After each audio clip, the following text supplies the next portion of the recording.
Peach, you're safe! Despite the mysterious, malevolent energy sabotaging our weapons! Neutralizing our weapons? Ha! We'll simply rely on our powerful dash move that has saved the day for us during many a battle. Using dash, we can jar those egg-like things loose once they're in your possession. You can throw them at the creature's orb-shaped eyeball protuberance.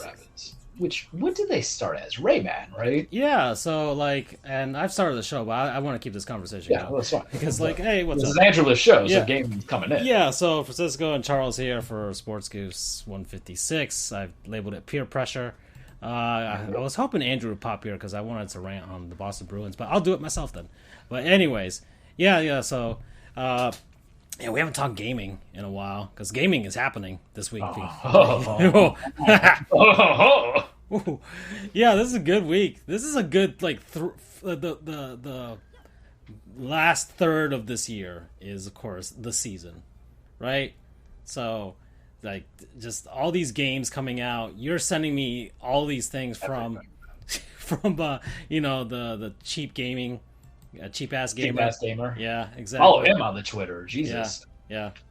Like, all of that. Like, it's insane. I haven't bought Guacamelee. I'm sorry, dude. Like, $5, man. Much, man. I'll send it to you right now. I love that series. I have, we've been doing this. I started 4 years ago. I don't shut up about it. I legitimately love that series beyond belief. I'll take a third one if they want to make a third one. I'm just so swamped with so many other games. Like I'm in Yakuza. Like I'm interested. I'm in it now. Like Yakuza 0. Fucking the time, man. I dropped 3 hours the other day, and they finally let you go, like you do your thing. Yeah. So I was like, okay. Like on chapter 3 now, right? I'm still in chapter 2. I'm not in chapter 3 yet, but for the most part. Yeah. Okay, so for the most part, they kind of let you go. You can go into the freaking Sega arcade. I was playing Outrun for. I was playing Space Harrier. Like, it's amazing. Like, I'm wasting time playing a different video game within a video game. It's like Inception. Yeah, I'm going to the freaking Smile Burger to buy a burger. And just like eating, I'm walking into different restaurants. You can buy like liquor at any point and just like walk around all drunk during the game. Yeah, And I was doing like the side missions. That's they the just thing. randomly appear, which makes me like appreciate that more. Yeah, you don't see an icon over anybody's head. It's just all of a sudden it's like, hey, there's a man who's trying to buy my panties. It happens. Beat that man. It happens so naturally. So I did the one. I don't know if you did this one. But I was just walking around, like, trying to... Because I didn't know what I was supposed to do. Because they're like, oh, you have to find the Tachibana, whatever, and, ask around, like, businesses. I'm like, okay, well... And there's, like, you put on the map, and they don't give you, like, oh, go here. It kind of is, but I can't explain it to show you right now. He does say, like, if you just stand around, he'll just be like, oh, I have to do this. And okay, I got to figure out how to do that. But then, like... maybe I wasn't paying attention when like the cutscene that introduced that happened. By the way, I was just walking around, I'm like, okay, whatever. I'm just like, oh, playing Sega arcade games first, eating hamburgers, getting drunk, and just like, well, this is definitely the social interaction that you crave as a 34, 35-year-old man. You have to replicate into that Japanese man simulator, which is great. And I'm just walking around and just like you see like a line. He's like, suddenly you're like, oh, there's a line here. What's this about? And you start asking around, oh, it's like a video game. And you start talking to this little kid. His little kid's like, oh, I've been saving money to buy the game. And so like, I'm like, okay, cool. And then I walk into the store and it's like a typical Japanese like store. It's like super cramped. You're just walking around looking for them. Like, I'm not buying anything. And then I walk out. And then suddenly, like, the little kid's, like, standing by himself, and I start talking to him. He's like, he starts crying because, like, somebody robbed him. And so then I gotta go hunt down the guy who robbed them. And then that guy, I hunt him down, I beat the crap out of him. And he's like, oh, I got robbed by somebody else. So then I hunt that guy down and beat the crap out of him. He pulls out a knife, and he's like, oh, I'm sorry. I was trying to, find the game for my kid. It was sold out everywhere. I'm like, oh, and he's like, yeah, well, this is also a little kid's, and you're stealing a little kid's thing. Oh, I'm sorry, and like, the whole Japanese honor and all that type of stuff. They're so humble, and suddenly like the kid's like, oh, that's my dad. I haven't gotten to that one yet. Did you get to the rock group trying to be tough guys? And that's the screenshot that I sent you. Where they're asking like, "Oh, what do we say to them?" And I'm like, "Talk about puppies." I legitimately didn't. I was trying to make them fail because I want. But I'm like, I'll just pick the most ridiculous answers, and it's like, no, the most ridiculous answers are the right answers for this. Well, it's telling your story essentially. Yeah. I'm like, if I was an ousted Japanese Yakuza man in the 1980s, the fight mechanics are good. I'll give you that. I like the beat 'em up brawl style. Yeah, they give you the different styles, which I guess helps it open up. The rush mode is pretty cool for me. I do that. I just beat the crap. Like, okay, I got the big motherfucker. I just got beat. I steal your money. Yeah. I just got the. You see him randomly for the first time, as well. You just start walking around. I was like, hey, and then like, oh, okay, whatever. I've beaten everybody, at this point. So it's like, and I'm playing this on easy, and suddenly like I'm getting he's beating crap out of me. I'm losing money. I'm like, I have like 40 million yen. What's going on? Yep, and it just takes you. Oh man! And yeah. Have you seen him after he beats you up? Because he notices you and he starts like walking to you, like Mr. T does, or the Tyrant does in Resident Evil 2 remake. You're like, oh fuck. Oh, I've seen him from a distance, and like I'm like, nope. I am walking around. I've still got money. I bought some stuff. I was at the Sega arcade. I got a little plush Sega Genesis.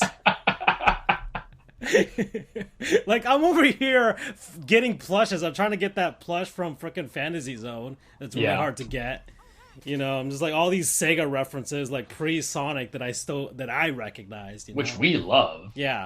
That's why I know Andrew's. I knew you were gonna. What would you recommend? I'm like, no. You're gonna go nuts on Space Harrier. I know that. I did, man. I was trying to go to the second world, and then I died. I'm like, fuck, I can't.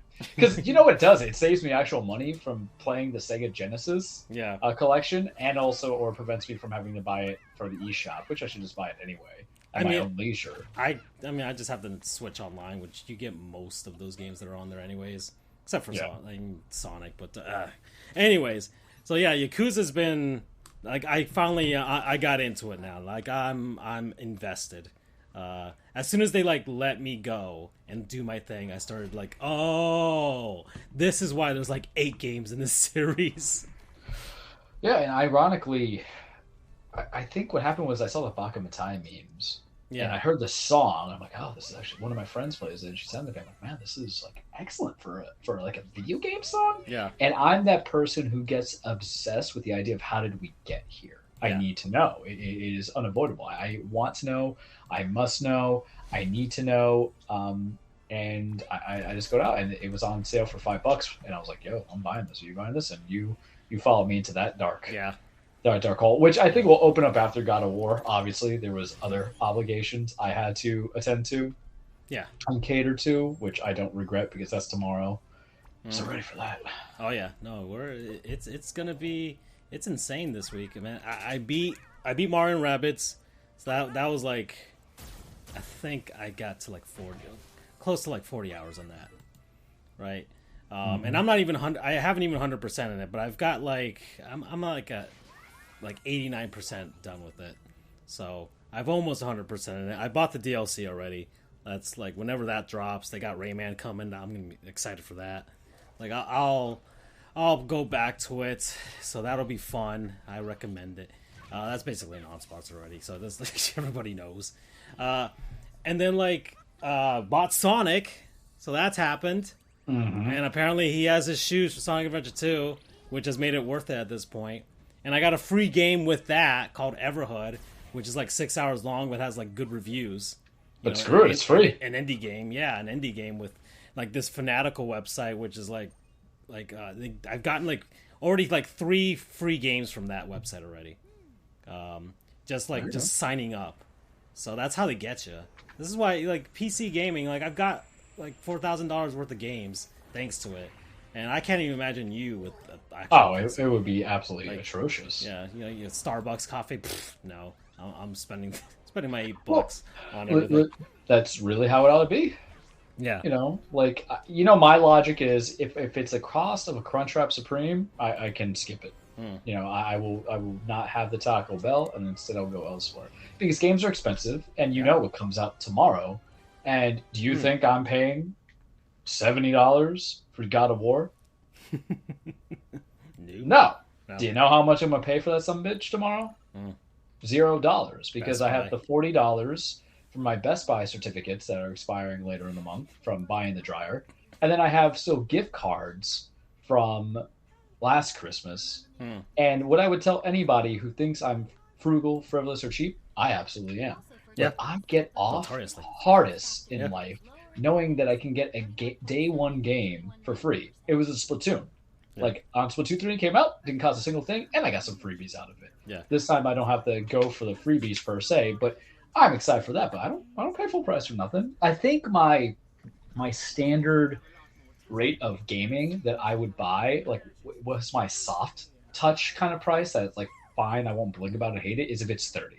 Because the way that everything has kind of gone up in price now, food wise, I can spend $100 in food and drink, and then I'm like, $30 for a game isn't as terrible. And listen, I gotta tell you now, if you go out to eat in certain places lately, and it's like a $15 for a burger now, that's actually not a quality burger, and then they charge you like $4 for the soda. So I'll tell you right now, don't get the fountain drink unless you really want that Sprite, which is understandable, because you're paying now the same price as it is for 2 liter. It makes no sense. So if you're doing 20, and then you always do the compulsory tip, and kids, tip even though there's inflation, or not even inflation, tip even though they raise the prices, because at the end of the day, if you know anybody in the server field, they don't get shit, man. Yeah. But you're talking about $25 to $28 for a meal that I might regret. A $30 game I might not regret. No, so that's like my logic. That's kind of like my position on what the sweet spot is. I position games basically like it's a value thing, right? So how much are you getting out of it? So like I know I will enjoy certain games, right?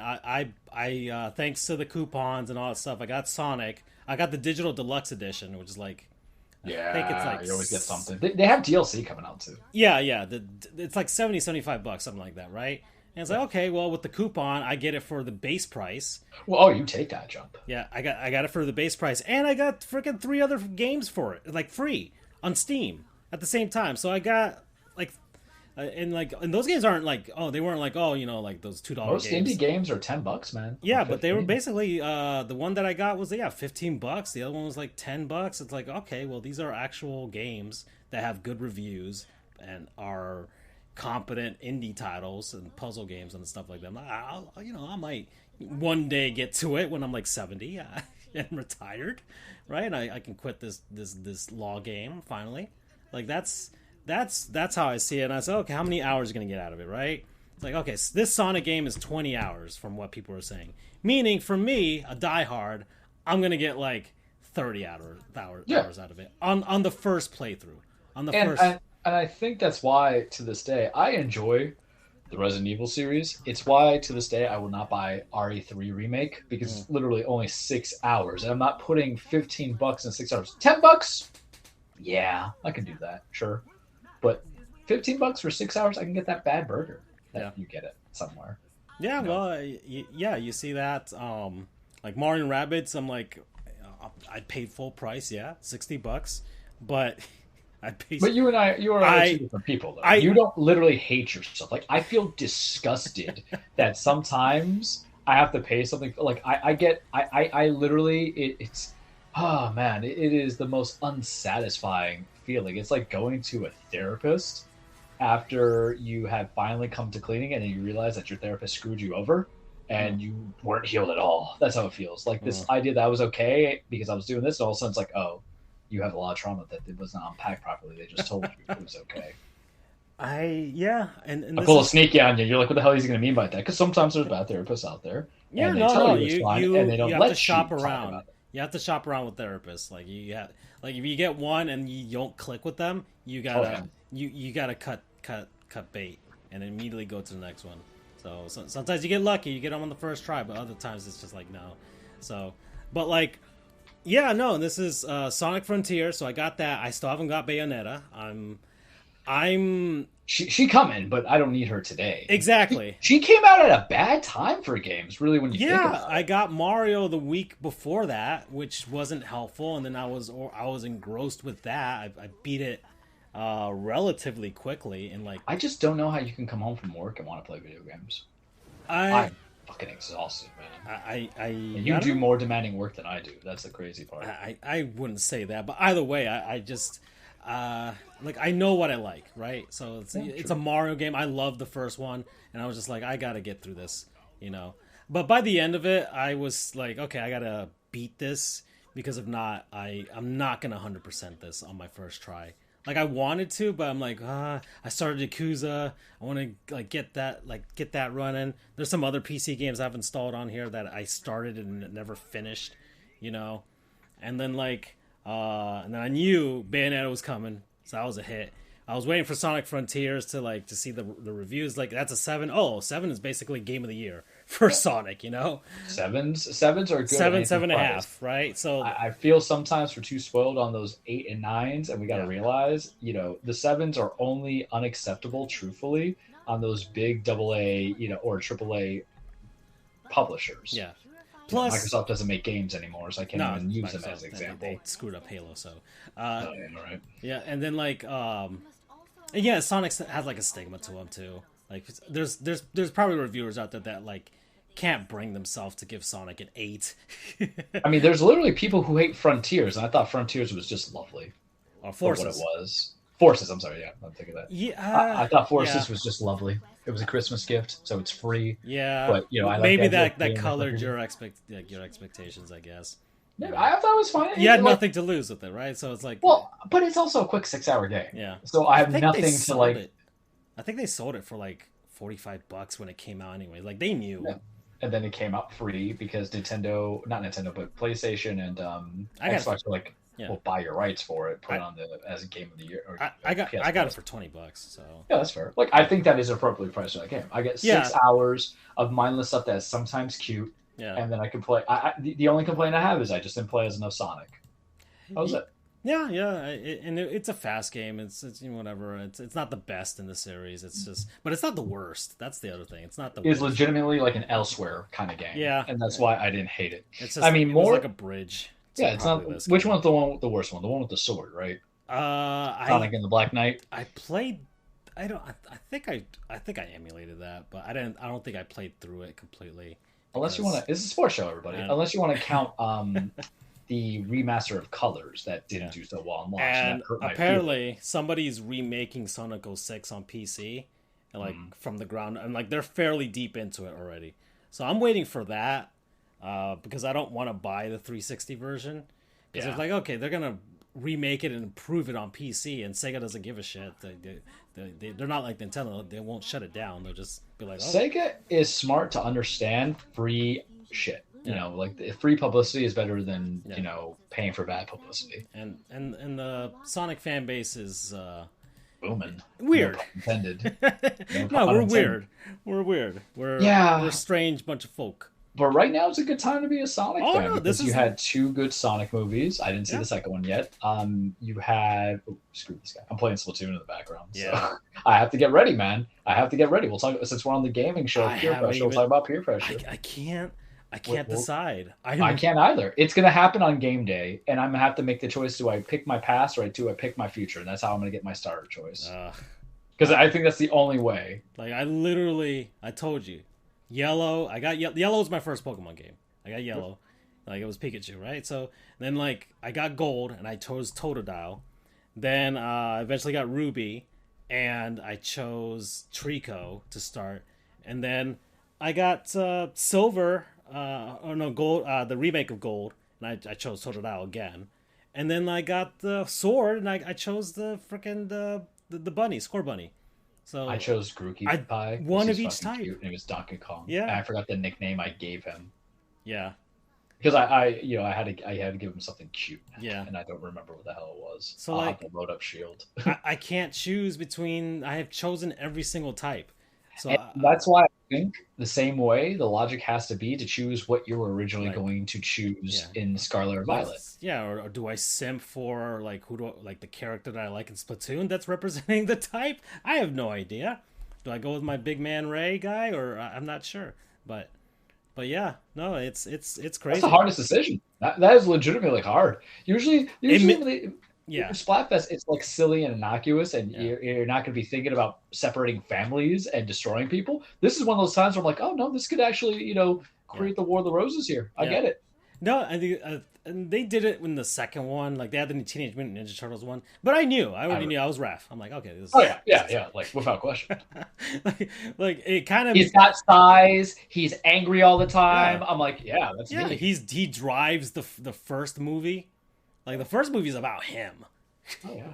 Like it's about him and his journey. He's also very underrated in the 2007 animated one, which no one seems to give love to. I think I've seen it, but I don't remember much from it. As Patrick Stewart, no Shredders in there. And then, that was the one I remember from the second one, which kind of gets me wondering, like, what are they gonna do for this one after the Pokemon one? Like, because like the first one was like what, rock paper scissors. It was like, okay, whatever. Yeah. But like, and they're like, boom.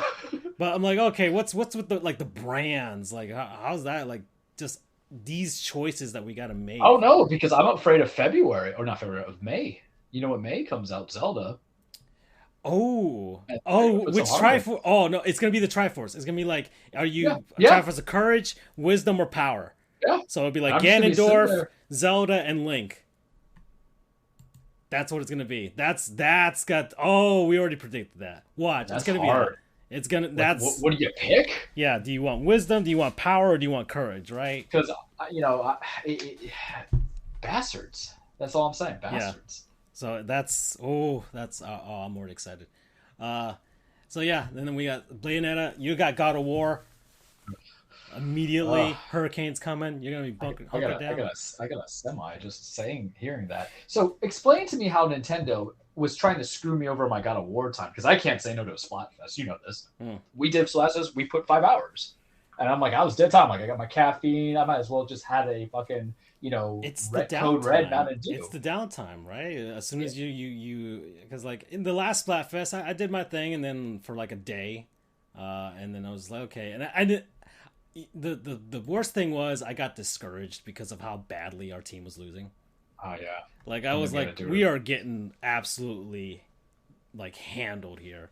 I think the reason why we have bad teammates is because the appeal is broader now. It's not secluded little weirdos. No. It has a generated appeal. 100 million Switches out there. Yeah, and then you're just like, oh shit. Because you got to remember, 2 came out 5 years ago. Yeah. And so it was people who got it knew that they wanted it as a launch title, but then what came after that, Kart and Smash. Yeah. And that's what really kind of led to it. And 5 years later, I put all them, and then 3 came out, and I'm like, there's never you never have to wait for people, anything like that. Maybe 5 years now might be a different story, but this is going to be here to stay, man. I think that's the reason why they put in that 3-year or 2-year plan for DLC. And so these assholes at Nintendo are like, oh yeah, that guy Kratos and the boy. Yeah. Well, what if I gave you something that made you addicted and you had to quit purposely so you could pass the bar exam? Yeah. I'm like, what? Like, yeah. And what if we made it very important to you? I'm like, what are you gonna do? What if you made decisions about your Pokemon? What? Yeah, that thing that brought you back when you were 10 years old, when you were watching UPN at 5:30 in the morning, getting ready, and you saw Ash Ketchum and Pikachu. And this Pokemon game of all Pokemon, like this one, the one I'm most hyped about. Like I thought I was hyped for Sword, and then I got disappointed. But this one actually, like Donald Duck. I can have Donald Duck as a damn Pokemon. Calls back to the homeland of Spain, right? Right. The origin. It's not even Curry this time. It's like Bahia. Yeah. But it's like they're gonna have like they're definitely gonna start doing like other countries aside from that too. Like they're gonna. I do. Me and my buddies in the Discord chat were talking about. I do wish that they were a little bit more original with the names, because they literally have like a Pokemon named NaCl, like Nestle. Such as table salt. I'm like, I feel it. Like that was my one discouraging with Sword. I'm like, that's just a rock with like a single eyeball. But I enjoyed Sword and Shield for what it is. I actually have to replay Sword real quick on a stat stuffer to kind of transfer my Pokemon from home just to get it done so I can get some stuff. But I haven't watched any singular gameplay in Scarlet and Violet, but it doesn't matter. You know, I enjoy for what it is, the wholesomeness. Oh shit, I died. But yeah, but how dare they do a Splatfest on God of War? Because I'm super stoked. It's like 30 hours basically is what's going to cost. The reviews have come out, right? They're all getting like perfect 10s. Yeah, which is scary because with games that have like perfect 10 expectations, the perfect 10 is given. It's it's a little bit of a self-fulfilling prophecy, but there's the pedigree for this game, you know. But I have gotten balls deep into this. This is a sports show, everybody. I have gotten balls deep into this because I replayed PS4 version and then I rewatched Ascension to 3, all the cutscenes. You know, so I watched the entire thing. I could have replayed God of War 3 because I have the whole lore in your head right now. The entire lore, and then the problem is, I barely fucking lost. It revised some things where I need answers, and I'm just so for it because the fourth one had an emotional journey for me. Then I think I talked about not last time, but a couple times on the show. This one, it can either have an emotional journey or not. But I even went as far. I don't mute on social media. I have this player be played kind of mindset of looking into spoilers. I went as far as like muting. So Ragnarok's muted, God of War is muted, Kratos is muted, Thor's muted, Odin's muted. Boy should be muted. Boy. Yeah, like it is just, and because of that game, I call my nephew boy. I don't go like, hey, it's only a boy. The boy's 15 years old. I'm like, boy, his birthday was the other day. I the car say boy, and then so those who know me, look, I've been following this damn series since I was like 12 years old, and it hasn't really given me anything to not want to follow it. It's very Nintendo-esque in PlayStation, if that makes any sense. Where you can have you for all these long generations. I still get excited for Mario game. I still get excited for Pokemon. I still get excited for Metroid. Zelda, it's hit or miss. Like I don't need to play not Twilight Princess, but Skyward Sword because it's fundamentally structured differently. And plus, I do feel I have played the best form of Zelda. Skyward Sword, you play if you can get it for cheap. Like you say, that $30 threshold. That's Skyward Sword. Mm-hmm. If you get it for like $30 or less.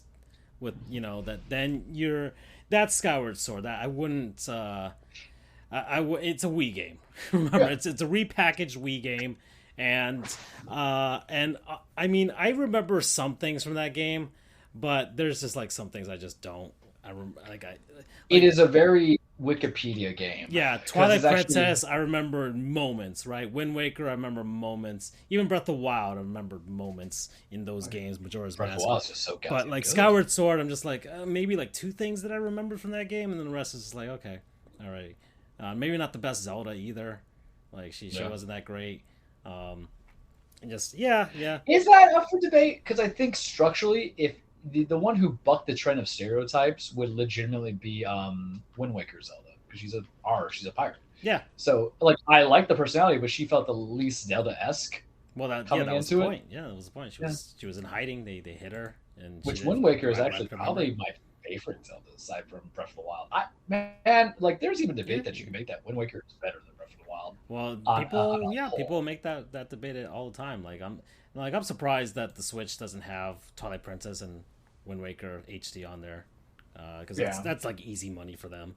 And I don't know if I need a Twilight because this is my problem with Twilight Princess. It's a 50-hour game, but truthfully, it could have been 25 because you have to revisit a lot of stuff. Yeah. And I understand that's the dynamic of what they did with their. You're riding a horse most of the time.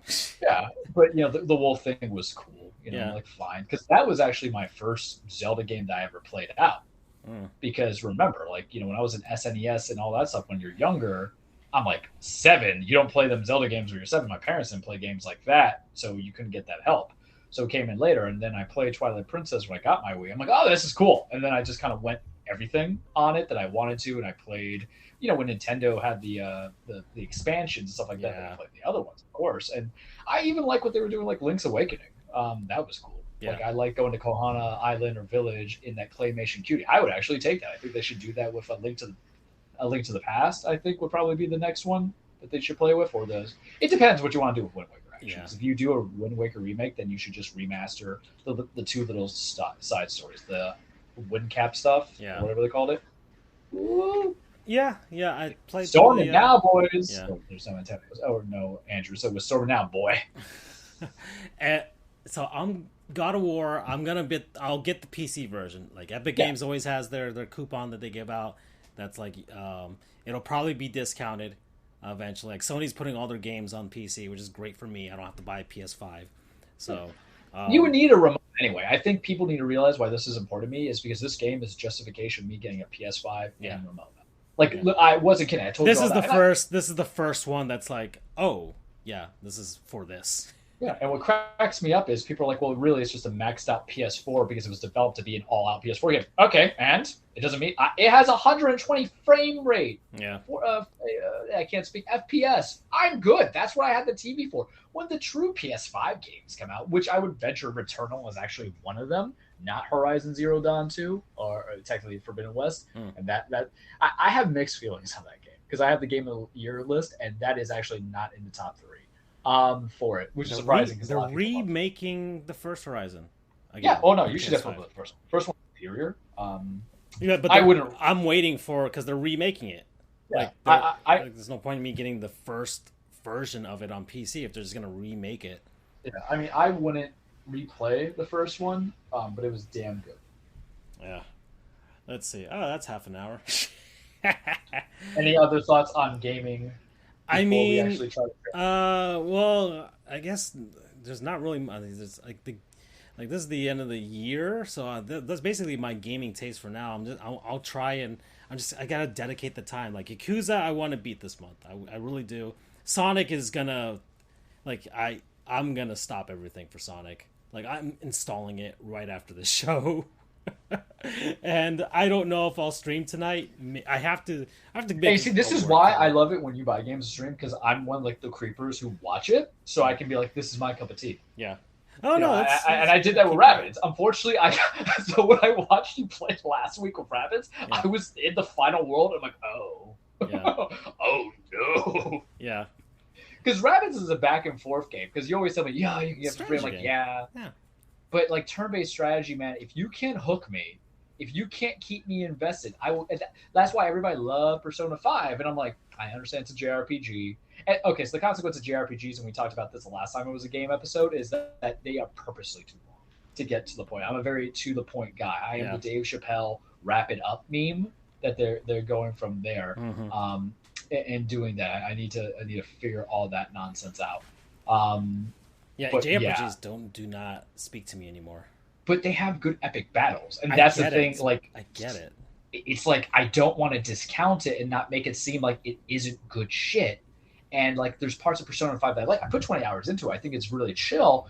But the whole thing of like, I have to go basically dungeon crawling, and you're not even you're basically on the last chapter of a prologue in theory. Even though I attacked the first Heart Castle, and I'm like, this is people telling me it's like game of the year, and engagement matters. It's cheap thrills, but cheap thrill games are just like, okay, you do the bump and you're ready. Whereas, with my gaming, I need that dopamine hit. I work in a very intense field. I deal with people. You do too. Yeah. Sometimes I have to question my existence. I wonder what the hell I'm doing with my life. And then going on text crawls for 50 minutes doesn't give me that kind of release. No. Whereas there's Celine who kept dying in Returnal. And I'm like, this bitch. And then all of a sudden I figured it out. And then I'm like on this one good run. I'm like, am I feeling my PS5 adapter? I'm like, oh my God. So that's a tale of two cities games because I can appreciate the JRPGs. One of my best friends is like, oh, you just don't like him as long as I've known you. I'm like, I have played them. I just don't understand why it has to be like the 90 hours. If you just shave 30 hours, I can make this 60. Yeah. No, I was looking at my list of games that I've beaten this year, and I think the longest it was probably Death Stranding. That's the longest game I played to this year. It was 45 hours for me, I believe. Because I'm close to beating 100 games. Like beautiful a lot of that were like indies and little arcade titles and stuff like that I just blast through. But like, can we shout out to Kojima? I'm not gonna sell my studio so I can make the games I want to make. Thank you. Yeah. Because I knew it was a walking simulator. It's just the gameplay is walking. Everything else is just chef's kiss. Yeah. It's all about strategy and how you get from point A to point B, which is like any other video game. You get from point A to point B, but instead of just like shooting and beating the crap out of things, you're just trying to get there. Yeah. And just fucking mountain. Shout out. It got snow. Snow. I climbed the mountain. I'm just like, I climbed that mountain thinking like maybe I can just like instead of like going all the way around it in a circle, I'm just gonna go up over it. We were just idiots doing and that. Massive mistake. I'm like, I'm not gonna bring enough freaking latches and ladders or anything like that. Nope, no rope. I got stuck in a mountain. Oh man, I died just falling off of it when I missed the ledge. I'm like, oh. Every time, and then it just falls and damages like a unit. BB going to a catatonic state. Oh my god, the guilt, and that's how I know that I need to get a vasectomy. So every time BB cried at my failure of being a substitute father, made me say like, "Ah, bud, just snip, just a little bit of a little there." Fantastic game. Yeah. My last comment on video gaming before I guess we start the real show is like I will hit back to Yakuza after I finish God of War because I know I'm going to absorb it. And Yakuza should be a decent palate cleanser, and then the other palate cleanser will either be Beta, but I think it'll be Kirby. I did buy Kirby. Kirby's very chill. I think after I go and kill Norse gods with my son, I think being a fat little pink thing that likes to eat stuff is probably the best way to end my gaming year. And then when we come back for our beginning of the new year, there'll be the game of the year list for everybody here to talk about. So, what an enjoyable opening segment. Game. I'll try and like my plan is I think Yakuza is just basically like will be the in between game, the same thing, right? It'll be like okay, beat Sonic. All right, let's see what Kiryu's up to. All right, then I'll play Bayonetta. Okay, let's Kiryu. Okay, Pokemon, and then like by February I'll beat Yakuza or something. And that's fine, like because the game. It's not a game I think you go on pure RPG, story, right? Yeah, but also the sensible RPG. It's like what 40 hours, something like that. Allegedly, because we're discounting. Like, aside from us playing Space Harrier and Outrun. Yeah, and that's the problem. Ironically, it's very GTA back in the day, like San Andreas vibe for me of what you can do to screw around. But I mean, realistically, it's probably 30 to 35, which is super manageable, believe it or not. Yeah, at some point, if I get tired, I'll just blast through the story and be like, all right, let's get this. Yeah. Okay. Let's see. 38 minutes. Man. Yeah, that was good. I enjoyed that. I guess Andrew's not here, so I guess I'll go on my little rant. Watch him just be here the entire time and be like, I don't get the chance to play video games. Oh, he's trying. He's trying to get into his PC now. He has like a laptop that can do a little bit. I don't know what to ever recommend to him because I don't know what he likes. Yeah, it seems like he likes his old school PC games, so he's on. Not everything could be Mech Warrior and Command and Conquer. He's on good old games, which is where you find all those old like 90s, 2000s PC games that are that still work on modern PCs now. So that's great. Which is so contrary to me because you know me, I can't play you if you old and busted now. I'm the new. Yeah, and I like retro titles. I go back and like, okay, well, I haven't played this and it's 40 years old. Let's go. But what was it?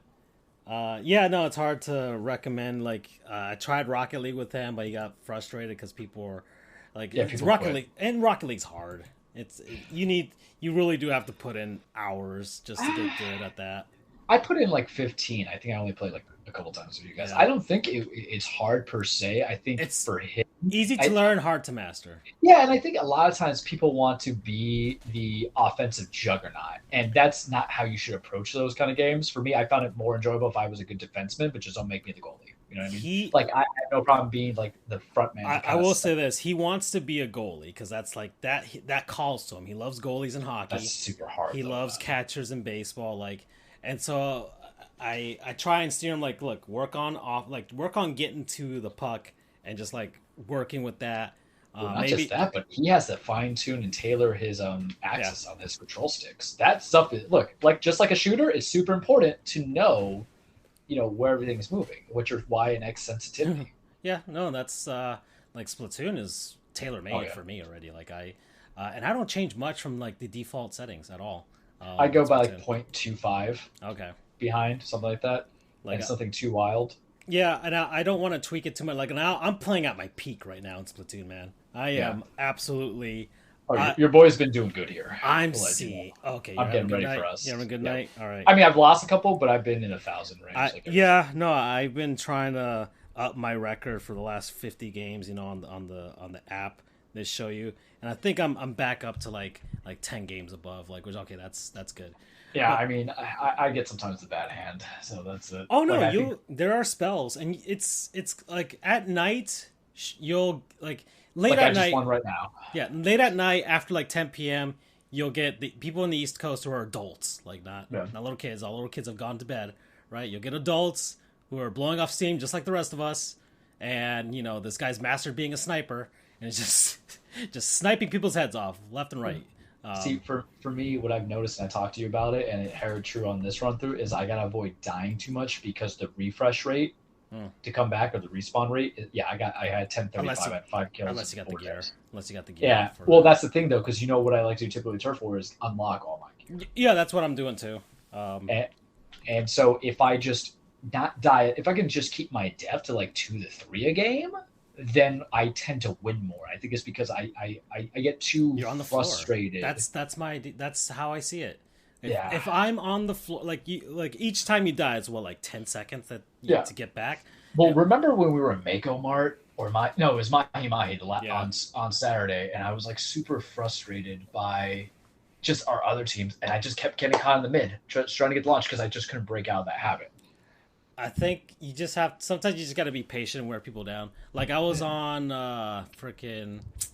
what's the one? What's one of the main ones? The one with that has like the little bridge in the middle of it that goes to the other side, and you can Eeltail Alley. That one, Eeltail Alley. I'm on that right now. Okay, so you're there, and so I've noticed like snipers just park themselves right in the middle, right? Oh my god, yeah, and you're just like, but why? And so I'm just like, well, and I know when good snipers are good snipers, so I'm just like, okay, well, I'm just gonna keep chucking bombs at them. Because I've mastered chucking bombs. That's why my KD ratio's gone up. Because I've mastered leaving bombs and just throwing them. Do you use the shaker one? Because I have the shaker one on this. I'm using the original weapon, the splatter shot with the the shield and all. So, like it's I changed from the arrow spray because like I was getting the points, but I couldn't get the damage. Yeah, I wasn't getting damage, so people would just not hunt me down, and like the trade off was just not working out. So I'm like, let me go back to the original weapon. Okay, I have an actual sidearm, like the side weapon that actually can scare people and kill people. Because the arrow spray's little freaking dinky thing doesn't kill you at all. So like I think I've only killed like one person with that out of. It's very hard to kind of get there. So like I just chuck it in the middle, just like okay, boom, boom, and they have to back off. Boom, because their scope does not reach long enough, and you can throw farther than their scope. So just like keep pushing them back, and if they're trained on somebody else, they won't be able to move, and that'll just kill them. And that I just love messing with them with the cart.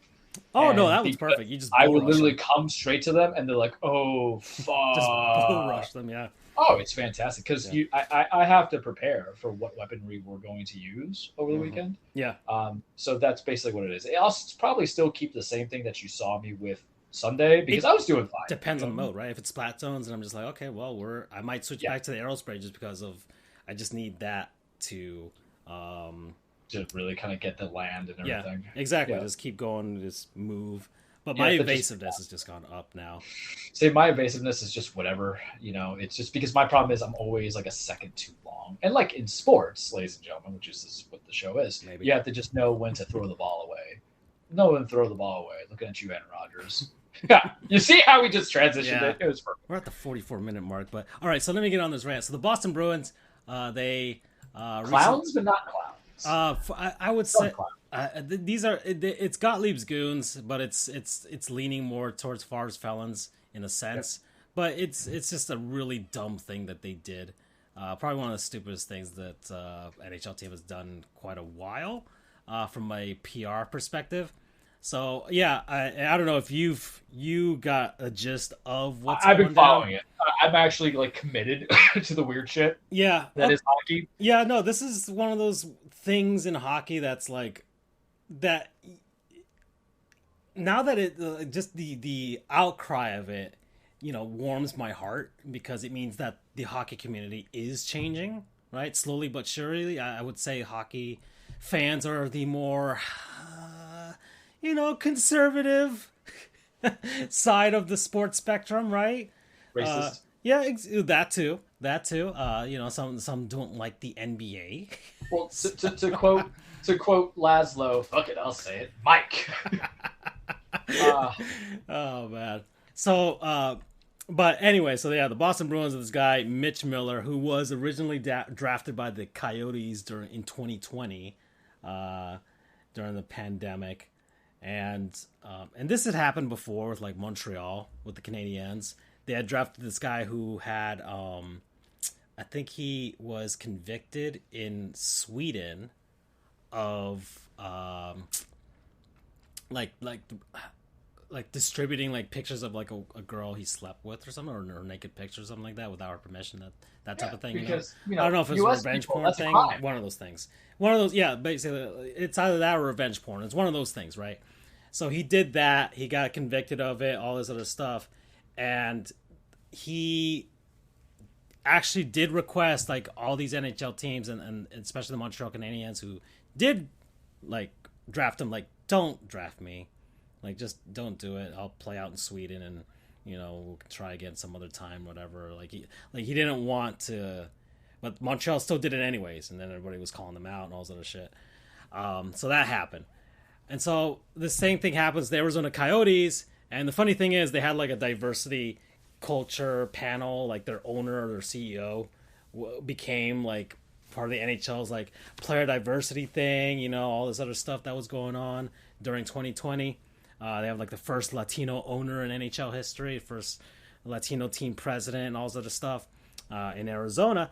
And they draft this guy, and they're like, well, and then people found out, and there was already reports like, hey, he's it was already known. This wasn't like something they just found out. Like he, back in the day, from the ages of like 7 to 14 in this whatever sleepy town in Ohio, he routinely beat the shit out of, bullied a disabled black kid who we do not condone.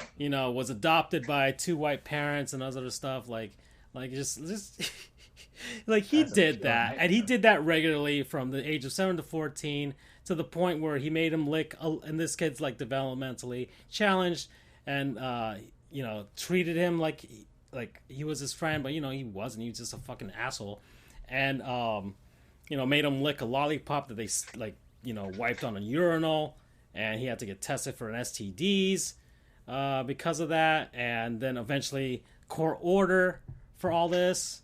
And he had to go through like community service and all these other things with these organizations, which he didn't do, by the way. They said that he did it, and these organizations were like, nope, he did not do that. Allegedly. So, like all that stuff happened, right?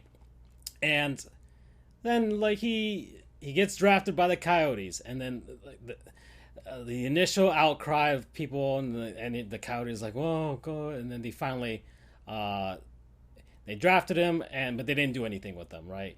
But they still held his draft rights for a couple years. So they drafted him, but he wasn't eligible for a contract, and nobody else was going to pick him up. So finally, he's like basically a free agent at this point. And the Boston Bruins, and you know how shady this shit was. If you looked on the Bruins Twitter page, and I guess there are other social media pages, but especially their Twitter, they made the announcement. It's like, oh, Boston Bruins sign entry-level contract with Mitch Miller. It was plain and simple. They had just like the Boston Bruins jersey as the picture, and the post before that happened like hours before, like a day before. Like they hadn't posted anything that day, and usually like all of these sports social media accounts always post something like every hour, couple hours, right? It's like, oh, here's a dog wearing our jersey. Like they're always posting something. Like they never stand still for more than a couple of hours. But the Boston Bruins one was like empty for like 10, 12 hours. Like in the middle of the day on a weekend. So that's usually when they're posting something. And they have games that are going on. They usually post like, oh, whatever, we're traveling. Nothing was being posted. They knew that this was going to be a shit show. They knew it was going to be a shit show, and they still did it anyways. At least whoever is in charge of marketing and social media in Boston, who it's not their fault that this happened, but they knew that, oh shit, this is about to go down. So the decision supposedly. I remember you guys talking about Mitchell or whatever his name is when he got drafted. Yeah, we talked about it. He was the first pick in Arizona, right? He was the first. I think was he a first round? No. He was supposedly he had enough talent to be a first rounder. Supposedly, defenseman. They take a while to develop, but he dropped down to the 4th round because of the controversy. Because of all this, right? And the Coyotes being the Coyotes. Who like you want the team to do well, but they just like something happens or just like, man, this maybe they should move to Houston or wherever, you know. And so like they post this, and the evisceration by the NHL community, every single one, reporters, fans, like beat writers, all these other things. It was majority, like I would say like 80, like you got 90% of the people that, you know, like just like, you guys are fucking assholes. What the fuck are you guys doing? There's that. Andrew had very strong feelings on of course. Yeah.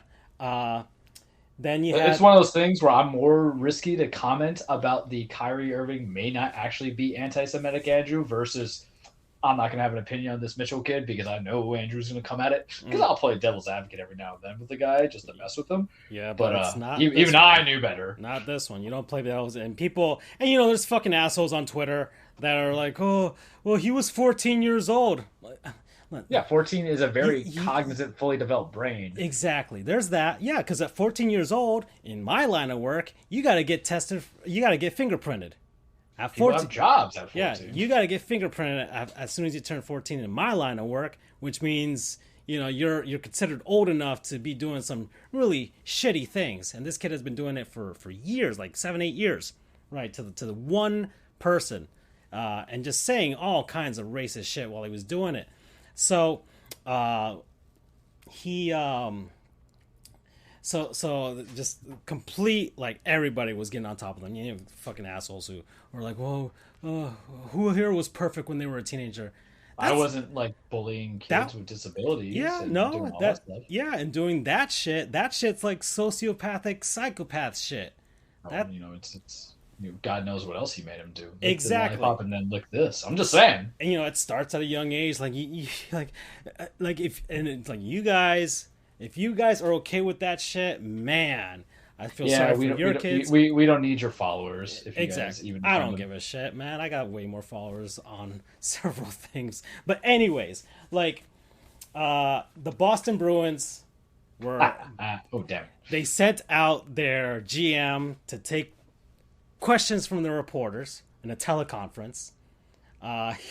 He's like, well... And you could... I don't know if this was exactly his decision. We don't know if it came from the team president, Cam Neely, who was a former Boston Bruin player. And in hockey, they have the good old boys club, right? Just guys who have been in the game and they're old school. And there's like, you have this culture of guys that are not very progressive in types of things, or just very tone deaf, or very tone deaf, right? And they just want to do what they want to do, and it's all about hockey and about winning. So they're asking these questions, and he's like, you could tell like you see it in his eyes, like, oh, this is we're boned. Yeah, exactly. We're Bender. We're boned. They thought they could sneak it under, like, 2 years later, whatever. Maybe people forgot. Nah, it's the social media age, dude. Controversy makes people put eyes on the product. Exactly. ESPN, which has done a decent job, you know, with their hockey broadcasting, I would say, since they got the license rights, would be like, this is wrong because there's always a way to spin it. Mm-hmm. There's always a March. There's always a month. Yeah. There's always something to stand against and stand up against something, you know. And for them, they're like, oh, this is perfect. Special Olympics are a very big proponent, and if you're going to have that broadcasting, people might be like, I don't want to watch these. And Boston is a very big demographic of teams. I tweeted out. I was just like first off, like this doesn't help Boston's reputation as a city, as far as their racial, racial, you know, they've been notorious with players and like, especially the NBA and the NFL for like racism and all this type of stuff. Heck, KG didn't want to go initially to Boston because of it. So there was that. Second of all, this is like a kid from. He's not even a kid. He's a fucking man. People kept saying kid. He's a fucking man. All right. He's like 19 years old or 20 years old at this point. He's a fucking dude. Okay. He's not a fucking kid. So they didn't have to make this signing. They're in first place in the NHL. They've got enough prospects. He was a fourth rounder. Defensemen rarely work out, especially deep into that draft. And allegedly he had the talent for it. It was something that didn't need to happen, right? There's always new defensemen coming out every year. Believe me. It was something they didn't need to do. Supposedly other teams were in on it too, trying to see if they could, but apparently Boston was the one. So I tweeted to the Panthers GM, his Twitter account with my own personal one, telling him, like, dude, if you're ever in this situation, just protect your integrity and the integrity of the franchise over doing this. I'd rather we be in last place than do this. Yeah. You know, like, this kid is not going to be this fucking asshole. It's not going to be a savior of a franchise. So there was that. Well, I do think that there's a comp sometimes with, I mean, how do I, and I'm going to really, it's from left field, but it's something. Dante Sawolf killed a guy, and he still got to play in the NFL. Wow. And it was a drunk driving, situation, but there is leniency to a degree. It's happened in hockey. There was a guy, Craig McTavish, who played for the Oilers, won Stanley Cups with them and all that stuff. When he was a young, starting out in the NHL, he was in jail for 2 years because he involuntary manslaughter from vehicular homicide from drinking and driving, and he killed a woman. And he still talks with that family. Yeah, that's creepy. Like, he's like, because they were like, oh, we got to talk to, like, he's like, he felt so guilt, like he's like I can't, like, I'm a part of their lives forever, because of this, because of what I took away from them. So but he did his things to me. He still does. He goes around schools and places, talking about dangers of drinking and driving. Like, he lived it. But this guy hasn't done shit to prove that he's changed. And that was the other thing. That some people are like, oh, he was 14. But what has he done since then to show... No one's going to hold accountability of what he did at 14. That's exactly. The thing. Like, all the stupid stuff that you do. But somebody pointed out... It's not stupid stuff. It's wrong stuff. But somebody pointed out, okay, 14, accountability, whatever, 14-year-olds, we get it. We get that. Even someone as insane as that doing that shit. But as an adult, as he is now, we got to hold him accountable for his actions now, because he hasn't done anything to warrant this, to warrant being signed to an NHL entry-level contract. Okay? And the Bruins didn't even give him the minimum. They didn't give him the minimum. That was the other thing. It's like, well, they could have just stuck they gave him more than what was allowed. Bigger money. Meaning they outbid some other teams, and I bet those teams are keeping quiet as to who they are. And so I'm all over the place trying to get to this, but I think you hit a strong point. Exactly. Is the fact that they not only did they misappropriately vet him, they also didn't sign him to a minimum amount of money. They put it in incentive because he probably wasn't going to play over there. So there was that, holding him accountable as an adult, which people were doing, because, like, what have you done, dude? What are you doing? You're just sitting around, and you're playing on in the USHL, which is like, I don't know what level of minor league hockey it is, but it's pretty low. Okay, you're in the USHL, but you're not doing anything. You're not, like Craig McTavish going around doing freaking going to schools, drinking and driving, doing all these other talking to people, like just being that. You're not doing any of that. You're not volunteering anywhere. You're not doing well. Here's my black friend. You don't even do that. You don't have Instagram photos of you with like, here's my black friend. You didn't even do that. Like, I think that makes it even more racist. Francisco was like, here's my. At least it's an effort. If the inner Andrews come in, because I'm gonna say this, and I'm gonna say it in a very Dennis Reynolds tone, and I hope Andrew is able.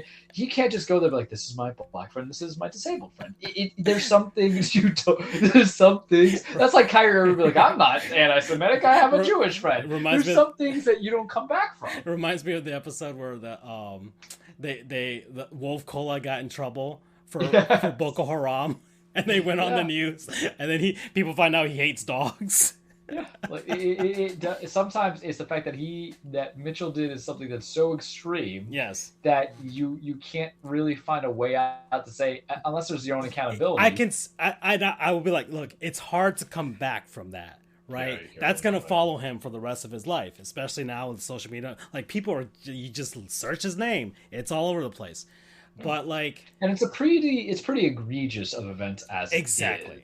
And, like I've seen, and we have like we tip, and you know what? Because F him, because I have to always insult him when I get a chance. You have Deshaun Watson, who has allegations of sexual assault, sexual battery, suspended for 11 games, and his whole basis is like, I didn't assault them; they had consensual sex with me. And then you have to really parse that, and it might be something that could be a toss in the air. Truthfully, taking away the tribalism that we sometimes have on opinions and then actual facts without being there. The truth is that okay, maybe you might consider it was consent, but you also have to do some kind of pleading of please touch my pee-pee. Whereas for this guy, he was just like, hey, look, this lollipop. Where was that lollipop? It was in a Euro cake. All this other stuff. I'm like yeah. I don't know how you fix that. There is no charity donate. Like you can't, man. I don't listen. I'm gonna say it, and I get it. Yeah. The Special Olympics ain't gonna take his money and apology. They're trying to curtail away from being less than human. But this man has obviously debased them in such a way at 14, which is pretty known, knowledgeable, and educated and mature for the human race. Yeah, exactly. Not mature for his age. I'm sick of that nonsense. Yeah. It's not 14 is mature for the human race, and I'm not talking about weird marriages, creepos. Yeah. But at least, like, make the fucking effort, dude. Like, be sincere about it. That was the other thing. He was supposedly told to apologize and all this other stuff. Like back when he was doing this shit at 14 in the court order. But he was completely insincere about it. The judge even was reprimanded him for it, reprimanded him for that, all that type of stuff. And his parents are the same fucking thing because his dad is like retweeting all kinds of shit, trying to like, give him a chance. Fuck you, man. Fuck you. So yeah. But the NHL community finally, days later, the Boston Bruins, Gary Bettman stepped in. The commissioner of the NHL was like, "Oh, he's not eligible to play in the NHL." He was like, "You guys didn't even come to us about this." Like the Boston Bruins really tried to sneak this in. Their own players were interviewed about it right before their big game against Toronto, big division rivalry game, which they lost, by the way, in Toronto. And you had players, Patrice Bergeron, who actually donates and actually has a suite at every Boston Bruins home game for disabled children, by the way. That happened. Brad Marchand, who on the ice, complete dick, off the ice, really great human being, was just like, well, I don't know if you'll fit here, Like, you could tell they didn't want to answer questions about it. Especially if they don't know the guy. And that too, and also like, man, I can't believe we're fucking have to answer, like, about this shit. Like, you could tell that's what they were thinking. Like, their Boston Bruins management completely ate it with this. And so, finally, the Boston Bruins have parted ways with Mitch Miller. I'm sure, I don't know, who the fuck is it? He did make an effort. I did find out who his agent was. His agent is actually African American. Oh my god! So you could tell. So that was the effort that was made, and so that man made his money. All right, and I got it. Okay, as an agent, who was also a lawyer, by the way, of course, right? So I see it. I see it. But but look, if this kid wants to play pro hockey, because people are like, oh, you should give him a chance. Look, NHL, he doesn't have to play here. He can go to Russia. Russia has the KHL. They pay pretty good over there, right? I thought you were going to go somewhere completely different with that statement. Oh, okay. And why you'll play for Russia. And I appreciate you for not going to something that I was probably going to say. Oh boy. Because there are some things that are known of foreign nations and what they do to people who have disabilities. I'm just saying. Oh, well, I was about to say that Russia kind of is into that, so. Well, he'd fit right in. One of us had to say something. Well, I mean, they've got a fucking war with the Ukraine, so go fuck themselves. And we're no longer broadcasting in Russia, so I can do that. All right. Well, we're at the 1 hour mark. We actually talked about sports. So, Charles, word for non-sponsors, people, places, things, concepts, what have you. Over last week, my non-sponsor's already up there. It's Mario and Rabbids. Sparks of Hope, right? I already told you about it for the most part. I like the combat. The changes to the combat weren't that drastic in this one compared to the first one. So if you played the first one, it's not that much of a difference. The only difference is the Sparks, really. The Sparks, who are Rabbids and Luma mixed, and they give you these special powers. Like they have like different elements and stuff like that to help you out. So that's cool. And it lasted me, like 35, 40 hours on the first playthrough, getting through most of the game. They have 3 different difficulty levels. I played probably half or maybe like 2/3 of the game at normal difficulty, and I was just like, no, I just got to beat this game. So I set it to easy, and so you can play. Do you find that going on easy, cheapens the experience or makes it just better for you? I'm curious. With this one, it's I could tell I was. Because the strategy element's still there. It's a strategy game, so I still got to plan out my movements and try. It did satisfy me because I still had to put forth try and make the combos to try it felt good if I was. Because I feel like for any turn-based game, I would have no problem just putting on easy because really it's not a difficult game. It's just more HP and health. Yeah, exactly. Well, with this, the enemies are easier to kill. They don't kill you as easily, so that's the change. And you still it still felt satisfying if I could take out everybody in one turn, because that meant I planned out everything just perfectly, where I could do it in one shot and very efficiently. So I still got satisfaction out of that, instead of just grinding and just oh my god, I died once, I died twice, and trying to get the perfect thing. This one is either way, but anyways, this is a good game based on Mario Galaxy. If you love Mario Galaxy, which we do. There's some references here, but for the most part loosely based on that. And music's fine. I like the music in this game, and it's not very Mario-y in comparison. Most of the enemies are not from Mario. They're mostly rabbits, and but either way, Mario and Rabbids, Sparks of Hope, promo code.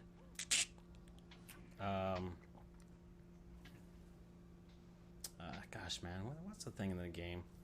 I'm not sure. Say Rabbids. Yeah, Genie. She's one of the machines in the game. There we go. Okay. I'm up. All right, so Halloween might be over, but sometimes it's always okay to continue on the spooky season. And no, it does not consist of weird serial killer stuff. Stop watching Dahmer, ladies and gents. I just, stop loving and normalizing and being intrigued to serial killers and people who ate people. If you just do what we did back in the day when we got a cut and a boo-boo, we just sipped our own blood a little bit. Just deal with your psychotic tendencies that way, or eat sushi because it's raw. But speaking of eating blood, and I think you're drinking blood, and you know what this is, I have been watching What We Do in the Shadows television, the TV show. I originally watched the movie 4 years ago, and I kind of make it my Halloween haunt, even though I didn't watch it this year. Instead, what I decided to do, as this person's trying to kill me in Splatoon, is start the show. And I started the show last year, and I only got 3 episodes in, and I was like, I don't know. it feels like it wants to be too much of its own thing. And you were one of the winds beneath my wings who said, no, you just got to give it a chance. And so I told you, get through that first season and get to the second. And we got through that first season because the first season I don't really have much thing of memorabilia that I recall being like, it stood out. You know what I mean? Like there's some good quips, but I felt like the characters didn't get into their own. And then we got into season 2, and that was kind of like the game changer, especially how they ended up with Guillermo just trying to, compel himself to not be Van Helsing-like, and it's been on for 4 seasons. It's the best part. He's a vampire hunter. Yeah, and he's just trying to deal. It's just hysterical. Yeah. It's like basically someone in the Nazi party finds out they're Jewish. There we go. We'll bring it all together with Kyrie later. And I'm like, yeah, I can get behind it. But I have been like storm watching all the episodes, and I finally started like the first couple episodes of season 4, and I'm just cracking up, man. Season 3 is really strong, really strong. Matthew Berry as Laszlo, the way he enunciates things. Some people love the whole Jackie Daytona episode. I love the barrister episode. And when he goes in the court, and then he's just talking about his boy, how he has him, he's my good friend, my smell, my rotten cheese, my sweet baby child. And then when they go to the wedding, and it just has a lot of humor, but it's really just a shout out to Matthew Berry, the way he enunciates things. So season 3 has the siren episode, which may be my favorite episode because you have the girl from Staten Island want to be the siren. You have Nadja and Nandor just trying to do their own thing. And then, like, Matt is just like, I'm just going to go. Laszlo's like, I'm going to go with Colin Robinson, who everybody hates. Yeah. And I think Mark Proch does an excellent job just cracking me up with it. But he's like, we go from there, and you laugh and you cry and you have fun with it. But that episode itself, when they go to Best Buy, and I swear to Christ, man, I had to send it to you. Because now you need to tell me, can I really hear the difference between a 5.1 and a 7.1? Well, I think Mr. Kramer said I'm a little bit of an audiophile. Is any of this any good, or is it just shit? Yeah. He's like, what is this little spider thing? But when he just goes, now I think what you're trying to tell me, darling, is that the 5.1 is fine, but really it's a 7.1 I should be going to. And I was just like, this is literally what started and what happened with Ramona at the end of the day. There is nothing structurally that says I had to get the OLED whatsoever needed in between. And I saw this and I sent it to you. And then I'm like this. And then the other episode is when they get put on the vampire castle, and he goes like, I became a vampire to drink blood and fuck forever, not push pencils, damn it. I'm not a bureaucrat. I'm like, I feel this as a lawyer, like when I got into the game of things. And then you get the whole objection. Why? Well, what did you think I said? I'm like, I have literally muttered things under my breath when I first started. So I was just done. It is a very funny show. When they put Guillermo in the damn casket, or he puts him in the damn casket, and his whole belief is to just give him a whole bunch of Oreos and milk as this thing, I'm like, what is this logic? Because the joke I was making at work is because I didn't really go prep shopping for this hurricane too much. I said, I have a whole bag of Oreos and leftover Halloween candy. I think I'll be fine, which is legitimately what I have there. I'm not stressing it whatsoever because, for our non-Florida people, we may have a hurricane or tropical storm coming up. Yay. But so I'm just like cracking up. So it is mindlessly entertaining. I like him. I like Colin. Nandor is good. Sometimes, like the Nandor, fitness attack was kind of a funny episode. Naj is hit or miss for me. I think actually Naj is a good protagonist when it's not a focused episode on her. She's better to me as the straight man of comedy than anything else, coming into it. Like when he's like, they have a very sweet relationship, and when they're talking about like, oh, the one time we tried to have an orgy, we can't now give his name. It's like, I'll fucking say his name. It's Mock. It's something about Matthew Berry, and it led to me just going on all his other BBC shows. So Matthew Berry, follow us on the Twitter, Charles the True, Dan Frioles, FJOJR, Sports Goofs, because it's just the enunciations. It is good. It's renewed for 2 seasons more. Yep. It's on FXX, so if you have that broadcast station, go ahead and watch it. It's on Hulu. Watch it on the Hulu. I watch it on Hulu. It's just a good time, man. So I enjoy it. It's the quips. So I would say that promo code, because I just talk about a lot Matthew Berry. That's fine. It's like how some people love Ron Swanson so much in Parks and Rec. They might not watch the show, but they love Ron. That's like the ability. Because I know people who hasn't watched Parks and Rec, they're like, oh, the guy with the mustache. Right? I'm like, yeah, that's the guy. Yeah. So that's the effect that I feel. So that's my non-sponsor of the week. Promo code Matthew Berry. Yeah, no, I started rewatching some episodes now. I'm glad. I rewatched the casino one and was like, yeah, so good. Oh man, this is just how we speak in Tucson, Arizona. Not just with the Rat Pack that gets the same guys. Oh my god, yeah. It's like, okay, he's like Frank Sinatra's Asian, darling. Yeah. And then Guillermo's just like, I'm gonna travel. And Guillermo's an interesting character to me because it's like it's the actor who really makes it because he's so subdued. And then, like, I there's times where you like Nandor and there's times where you don't like Nandor. And then the Gale episode was the one that I'm like, all right, I'm gonna like him. But the shade that he was throwing everybody in his sleep slumber when he calls Laszlo the laziest vampire you ever met, and if you can't volunteer your two hands because they're always on your cock, I was laughing. I was just howling. And my father's like, "How are you watching it?" He's just laughing. It's a weird show, and if you get past the whole vampire thing, which for some people they don't like, it can be super enjoyable. And I made the mistake of going with the katana on this round.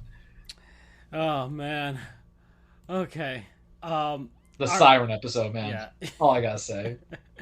Anybody want to get my fancy little trinket? He's like, oh fuck this bat. And he you're gonna love. I love Daddy Laszlo already. He feeds with Count Chocula. Yeah, exactly. I don't know if anyone noticed that, but I was coughing on air, man. You're gonna love, season 4 with what's going on. So, all right. So, man, where were we? I don't know. We went from non-sponsors. We could talk other sports. We can pop onto the petty train. Let's pop on there. Let's do baseball. World Series. Yeah. I watched one game. I watched nothing, man. And just like the one in Philly, the game, that first one where they had like 5 home runs. That was fun. And then that was it. And I was like, okay, forget it. I had felt that Houston was going to win this year. Pena is an arrogant little shit.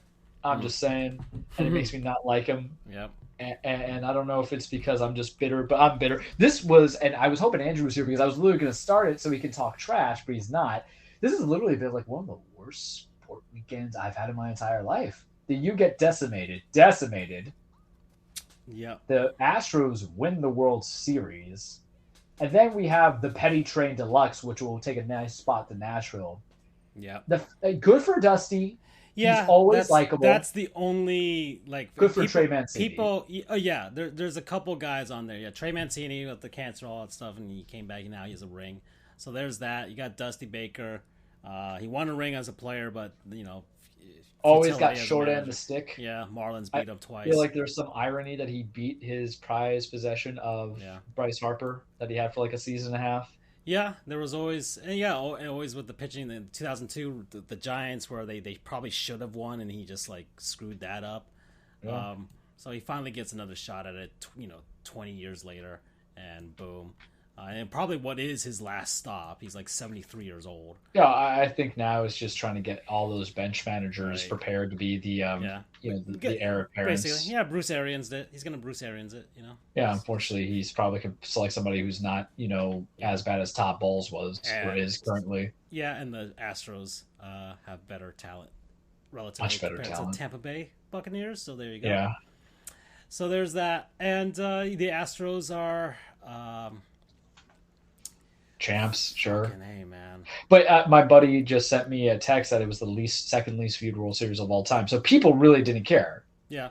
Because Houston is not a likable team, even when people from the damn cheating saga is still there. The teams that... and Jose Altuve is trash, and he was garbage throughout the entire thing. I think Philly was compelling enough, but there are a lot of people that had hatred for Houston, so as soon as they saw it was Houston versus Philadelphia, they was like, nah, forget it. I think the big markets are in the NL East, so there's going to be some pettiness too. Yeah, Mets fans going to win the World Series? No. Yeah. Well, the Mets, if it had been Mets versus Astros, it would have all the New Yorkers, the New York market, that would have gotten it. If it was Astros Dodgers, that would have broken records. Oh, yeah, I would have watched it. Yeah, people. This is like this is the first World Series I did not watch a single game. I was just that disinterested. Yeah. I was like, no, because I felt like you knew the inevitable was coming. And it just wasn't entertaining baseball. There was nothing except for one game from a look at the stat box. Yeah. I was like, okay, that's fine. But it was just sometimes your best games are in the championship series, and that's okay. Yeah, the Astros, but even this, the playoffs this year, the Phillies going through their run was you have to have 2 super dominant teams going through, or 2 large markets, or you have David versus Goliath. Like, you got to have that. Like the Phillies were David, right? But the Goliath was the Goliath that everybody really hated, and we're just like, fuck it, we're not gonna win. I don't care. And I think people didn't watch out of spite, to be honest. It just wasn't interesting. Like, sometimes the Astros as David isn't as compelling as, let's say, the Yankees as David. You know. Like, yeah, well, I mean, like, really, I think a team that would have been more invested would just been like if Cleveland had made it or such. Or so, yeah, because I think teams, there's a bit of people when their teams don't make it that want to not see the ones that have been heavily shoved down their throat since preseason rankings to the duration series. And that's what Houston was. The Dodgers, we all kind of laughed about it because I knew they were the best fit team in the NL, but we knew there was going to be something screwy that happened. Something screwy did happen. Yeah, but it was just with Philly, and it went 6 games, so that's good. But it's just an indictment on the Houston franchise for not being that cutthroat. And even like the games, because the first game was like the Phillies came back 6-5. Okay, fine. But then the second game was like the Astros were pulled ahead early, super early, and it was like, okay, it wasn't even a contest after that. And then the Phillies with their 7 home runs, or their 5 home runs and 7-0 shutout was like, okay, cool. But then like the fourth game, which made me feel like, oh, the Astros are winning this, because each time the Phillies got a win, the Astros would come back and just like, all right, we'll put up a 5 spot, and that's it. The game was over. And then the game 5, which like the Astros were up like 3-0 for most of that game, and the Phillies just kind of got 2 runs, just late, kind of in a desperation type of thing. Yeah. And then finally, like the last game was just like it was roll over and die. Exactly. So it didn't, like, if you look at the final scores, okay, 2 blowouts. And then like 2 3-run wins, and then like 2 1-run games. It wasn't as engaging. Yeah, it wasn't as close as you would say. If you had watched the games, like, this wasn't even close. The Astros were clearly way better than the Phillies, and the Phillies they just rode hot bats and hot pitching the first few rounds, and then just kind of they couldn't contend with the team that had everything that they had but better. So that was it. Justin Verlander actually won a game in the World Series, and he still gave up like 4 runs. Exactly. It wasn't even that great. So I don't know. One of the greatest regular season pitchers of all time. Time to capture this. The Petty train doesn't really run with Verlander. The Petty train, Choo Choo Charlie, only came out when he was complaining about juice balls. Yeah. And then I'm like, well, you have to explain to me how you can win legit. You complained about juice balls when you won the Cy Young. So I felt like it was a little pomp and circumstance. Yeah. But I guess that's good for him. If anything, it brings him closer to the Roger Clemens. Because here's the thing about Hall of Fame pitching. You have 2 divisions. And even though Roger Clemens is not in the Hall of Fame, I'm talking about talent-wise. Yeah. When you're a pitcher, we got 1 ring and a couple of yearly awards out of it. And then there's like, I have won multiple damn rings. Yeah. And all the other accolades that come into it. And that's what I call the Roger Clemens, sass. 2 rings, 4 Cy Youngs? Yeah. Something like arguably that. Considered one of the best pitchers out there that is not named fucking everybody else. Hold on, I can't think because I'm like trying to not die. Ryan and... Nolan. Randy Johnson. Yeah, you do. Randy's debatable. I think Randy gets a little bit of Nolan, a Ryan, and Nolan, and I would say Tom Glavine. But Glavine only Greg Maddux. There you go. That disgusting Atlanta team that went to 2 but only won 1. It was out of pity. Yeah, really, that they got out of it. But that was seriously in my time, because as you know, baseball is the beginning sport for me. It's disgusting what they were doing there between him, Maddux, and who's the third guy? Remind me. Smoltz, yeah, John, yeah, man. Like there was some real talent there. So I think with pitching, because what the thing is that with hitters, everybody gets a hitter. You never compare like the best catchers in the Hall of Fame. You know what I mean? Mm-hmm. Like I think when Pudge gets there, and Pudge is already in. Is he already? Was it last year or this year he got him? A few years ago now. Okay, but after Buster that, Posey's probably the next one. When Yadier and Buster go. that's going to be the new paradigm. That's going to be like the Roger Clemens equivalent concept that I'm talking about. Because with regular hitters, with all outfielders, it really they don't talk about it like that. They're talking about what they're like. World Series records, or not World Series records. I'm sorry, they're talking about home run records. That's when you can revert back to your regular season championships. It's like, okay, he's in his thing, but what's his regular season? How many home runs? How many RBIs? Now with more playoff spots, they're gonna consider that more now. Yeah, and I think that's fair. Yeah, and so I think that, but pitchers, I always felt that your greatness is not attributed to. It's funny. Jorge Posado's not in, so. Jorge's talents are very limited. He was slightly above average, I would say, defensive he man. Was just, he was just good with the pitchers, I guess. Yeah. So that's fine. Like, and the catchers are very hard to get in there. You know this. Yeah, there's only like 10 of them or something. Jeez. Which makes no sense. It's really, like when Yogi, you think about Johnny it. Bench, Pudge, and I forgot some of the others, but yeah. Yeah, and Yadier and Buster are definitely. Yeah, Piazza is it. That's right. Yeah. But Piazza was kind of a hybrid. It's so Piazza weird. was the first one that actually could hit. Yeah, like when we say hit, Pudge, for the uneducated, it's like you not only get hit homers, with power, you get like doubles and triples on the reg, and you're like, what the fuck? Yeah, him and Pudge were basically that. Yadier was basically the typical catcher that can't really hit, but really good defensively. And then Buster Posey was a better hitter, not the best hitter, but a better hitter. He won an MVP. Yeah, so the only catchers I can tell you. Yeah, Joe Mauer is really the only one I can think of was the other transcending. One. And I guess he's up for it in I think 2 years. Oh yeah, and like now they added a new modern whatever committee. It's so tough. Like, but we already you've heard 8-player panel. They're gonna look at Roger Clemens again and Rafael Palmeiro and a bunch of you gotta put listen. And I know Andrew's not here, and he's all about the letter and intent or the spirit and intent. But Clemens never got hit on the testing. I'm sorry, he never did. So you may hate it, but you can't deny it. Neither did Barry Bonds. So. Yeah, exactly. So you may hate it, but you can't deny it that if there's no clean testing or unclean testing, then you have to put those to it. And you know what? Those two men, I'm going to say it right now, dated November 8th, 2022 at 9:01 p.m. Those two men are the most important people that you're going to put in the Hall of Fame. Yeah. Because it'll outright. Yeah. And then eventually Bonds will get in because that's going to happen. I think eventually our generation's going to make it happen. Yeah, we don't care. Yeah. And then, like, eventually you can, after Bonds and a few other guys, it's like, okay, let's put Mark and Sammy in there.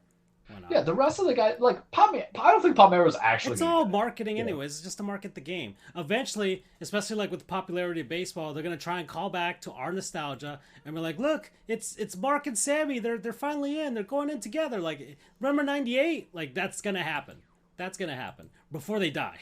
Do it at least 10 years before they're like 60. Like when they're like 65 years old, that's when you do it. Yeah.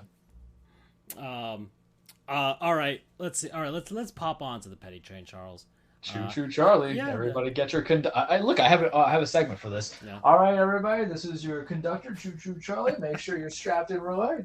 Today's view is gonna be fun. We're going a straight shot through the petty train through Pettyville. The first stop is what, Francisco? I was gonna make a shirt. I'm on Photoshop right now, and I'm looking at images of train. I'm just gonna make like a petty train. There's a game because I haven't made merch in a while. I don't know if we can do Choo Choo Charlie because there's a Choo Choo Charles game, which is a survival game, and then there's Choo Choo Charlie from the Dark Tower, and so like I think that's why I said Charlie Choo Choo. Right? Yeah, trademarked. Yeah, this is like one of the few times. Not trademarked, so that's ours. Like, like forgive me for having nicknames. Like, I'm sorry, Papi Charlo is gonna live forever. That happens. That happens to my Splatoon. That's my Nintendo handle. That's me 5 drinks with tequila. Wash yourselves. And Daddy True stays in as well. Quick, I will pay the $400 to quick trade stop down in Miami, Golden Knolls, absolute smack do. Can we stop in Miami? Can you get your Mario things out the way? Yeah, please. So, man, I didn't even watch it. I just knew it was going to be something funky. I'm glad we didn't go to that game. I'm glad our other Andrew went. Andrew went because, and that's why I'm upset he's not here. Yeah, because I deserve a good beating, because he's literally I already know the beats. UCF is the best ranked Florida team to say. Yes, you are. I was going to give him his flowers. I was going to give him flowers, and he's not here because he wants to go be an adult. How dare he? How dare he? Mario Cristobal, I'm not liking it. And here's my problem with it. Aside from he's so Miami vibe, and I've been on that shit list with him for 8 weeks now, right? Has that not been my thing? Oh, because he likes Miami? have you ever had a croqueta? Like, that's all you need. You can be. Yeah, the people keep showing pictures of him getting some pastelitos, and that was it. Like, I cannot stand that. I cannot stand it. Damn it! Like, you come from Pennsylvania, you all you have to go to Miami and just get yourself some guava pastry. It's like, oh, this is pretty good. That's all you need. You get a little bit of the viejos playing the dominoes of the cards. That's all you need, guys. Like, stop with this culture. But if he uses this excuse, like, okay, we don't have the right players that we have here to build the system I want, that doesn't jive with me, because you got to Miami to recruit and you got a lot of transfer portal people and a lot of commits. You just didn't create a functioning thing, because I think the guys that you got, you didn't scout them at all, and you're just doing hodgepodges. I mean, Tyler Van Dyke's really not that good. But then you have basically Jason, just going on like whatever reputation. He's not going on actual fit for what's they need to get done here. It feels like it. And what did I tell you guys about it? Because what's the point of getting these recruits if you can't really use them? Yeah. I that's the thing I never. It only makes sense when it's Saban, right? Or like, the other thing is like, okay, you can get all these fucking 5-star recruits, whatever, but like, are you actually good at coaching? Listen, I have can you make concerns. like 3 stars into guys that should have been 5 stars? Yeah, I have grand concerns over anybody who loses their championship game and then it's coming over. Most people quit and don't coach the championship game. He didn't do that last year, if I remember correctly. And I'm just not about it. And granted, yes, our leading receiver is injured, whose name I forgot already. The guy who was replacing Rambo, Charleston Rambo was a stud at Miami and not doing anything. Mike Norvell's doing good. He's winning the games he ought to win, and he's mostly being competitive, and that's good. He chipped away. He's whatever, had to go through the growing pains, and now he finally has the full squad. None of Jimbos or Willies, refuse, and Jimbo's having a good time at Texas A&M. That's great. That's fun, even though the Gators won, but still, something at least. A consolation prize is him losing, so that's fun. Meaning, is he actually a good coach? He's just Jameis pulled him out of a lot of things, What you're saying, so because Jameis can't even beat Andy Dalton of all people for being. Hey, good college quarterback. That's it. That's all he needed to be. Yeah, that's true. But let's see, what was it? Okay, so that was all I wanted to do on the petty trend. That's all I wanted on that stuff. So let's move on, Charles. I'm gonna pull up here on the screen the NFL scores. Let me just start the virtual camera if you want to see that on here too. But I'm sure you're looking at it on your phone or whatever, the scores. I'm physically incapable. Oh no, you're playing Splatoon, doy. Whatever. I'll just go down the list. That is how dedicated we are. Right now. Yeah. Exactly. But I looked at the scorecards earlier today. Yeah. I watched. There's a lot of that's coming in on this. Barry McCockner pulled out his week review, which is always fun. Tom Brady. He is hysterical to me. Oh, he's funny. He's like the funniest guy on in sports shit posting Twitter and social media. Like he's great. Puppy time. That's always great. At the end of his videos. And he's always talking like his wife's sleeping. Ooh, I just did an entire wipeout with my 52 Delco. Hell yeah. I can get behind this. I did not a wipeout, but I saved it too. I gotta upload it to YouTube. I killed an entire team 4 in a row, one after the other. Anyways, all right. First stop. The Eagles are still undefeated. They beat the Texans, which, but they're looking good. Your boy A.J. Brown is doing things with making Jalen Hurts look good. And I talked about Jalen Hurts last year. I was like, hey, man, I like what this guy's selling, compared to... and so, hey, they're looking good. Philly's looking good. What could have been for a lot of teams, right? Could have been for you guys. You could have used them in the last game. No, it's not even what could have been. What we had. That's true. Some breakups have to happen, but if you want to get back to it, you have to find a way to keep it back. We couldn't do that with AJ because he wanted money and we just didn't want to pay. He was worth it. I would have paid. Making Jalen look good. All right, the Patriots beat the Colts, who fired their coach and hired a guy off of TV, a former player. So explain to me how experience at all in the NFL.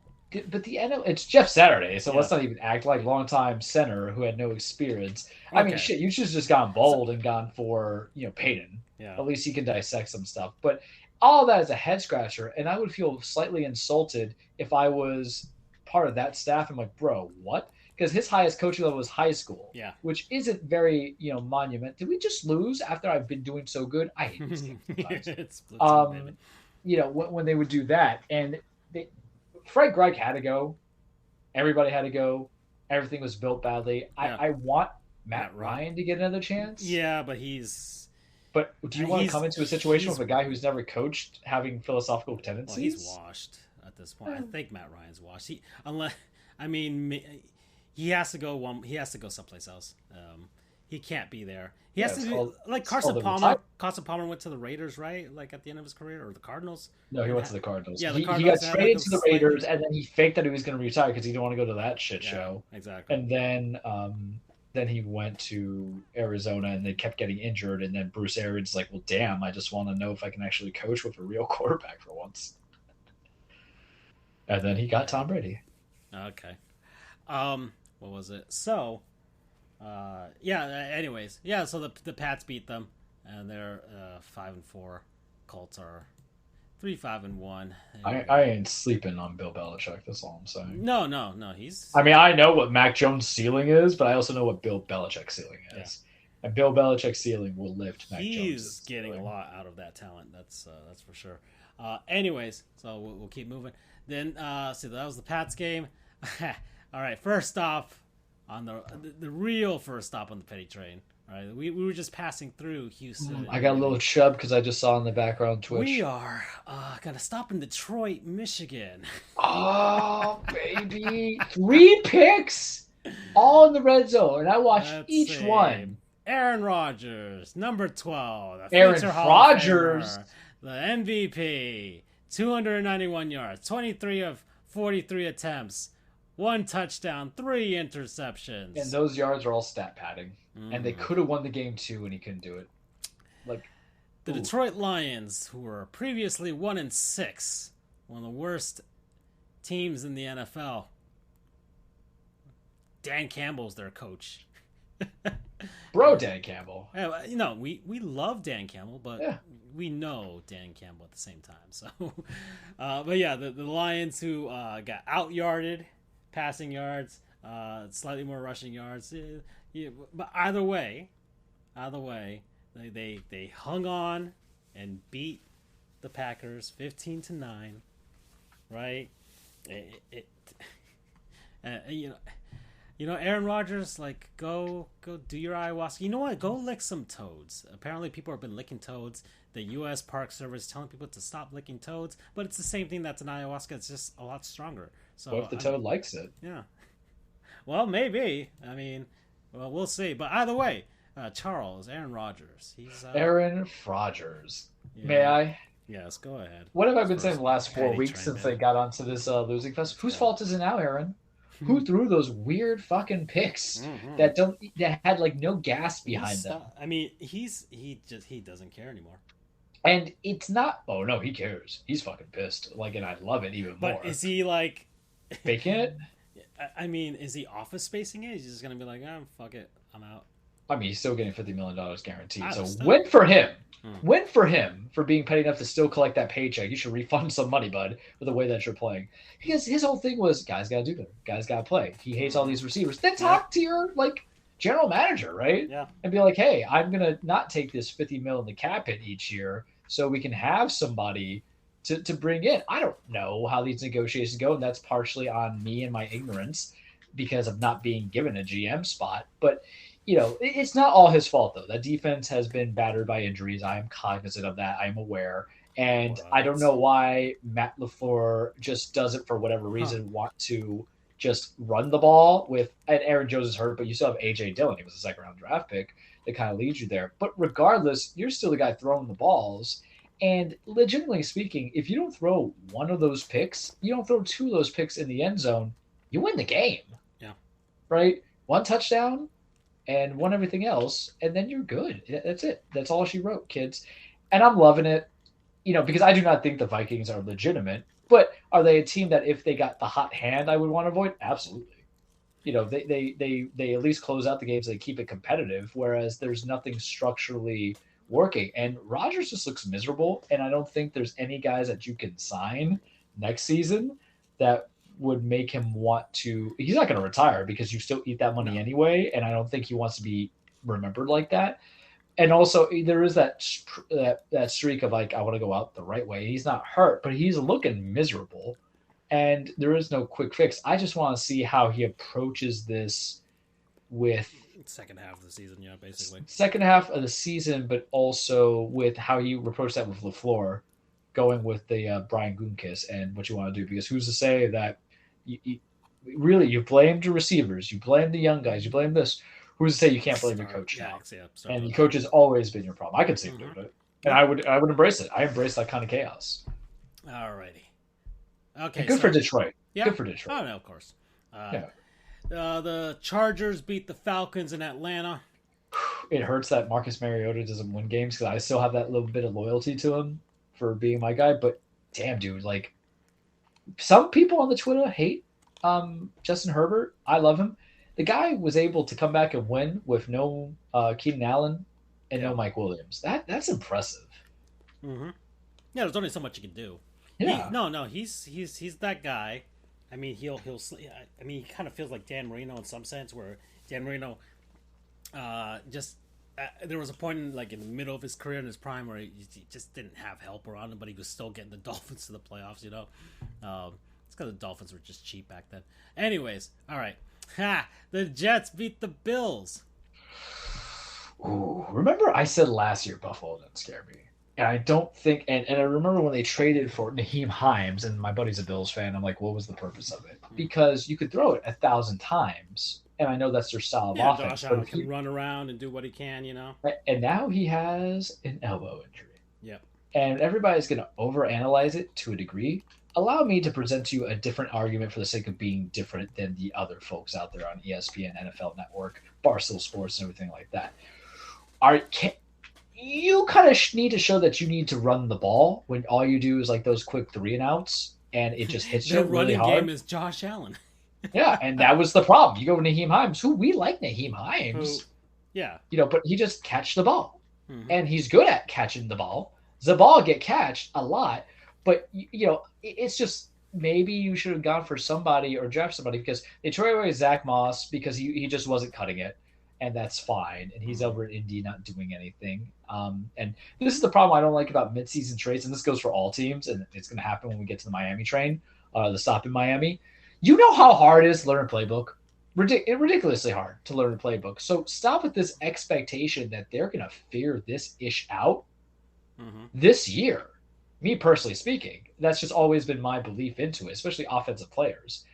So Allen's hurt. That run defense is bad. Michael Carter ran over them, and you let Zach Wilson beat you. And even though he won and he has a better record than he did last year, it is really they're winning in spite of Zach Wilson. Yeah, we can agree with that, right? Yeah, legitimately winning in spite of Zach Wilson. Now, I don't know if he's good or bad, but his stats are always kind of they're kind of ass. It's there.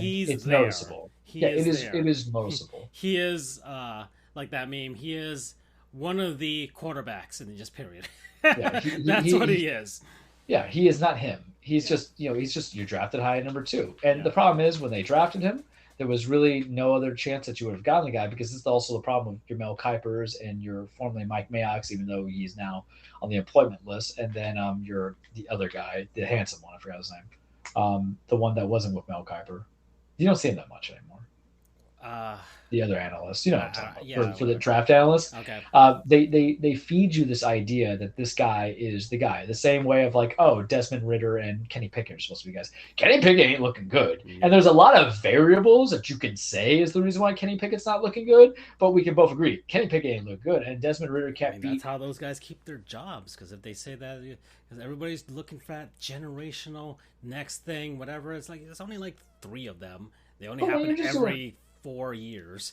But the thing is, when you're talking about mock drafts, you just kind of say like, this is who we think's going to pick, because you've already been told and it's been hinted, and this is what you have. No one's going to pick Malik Willis from Liberty in the first round. You pick him in the 3rd round, and then you don't call plays for him.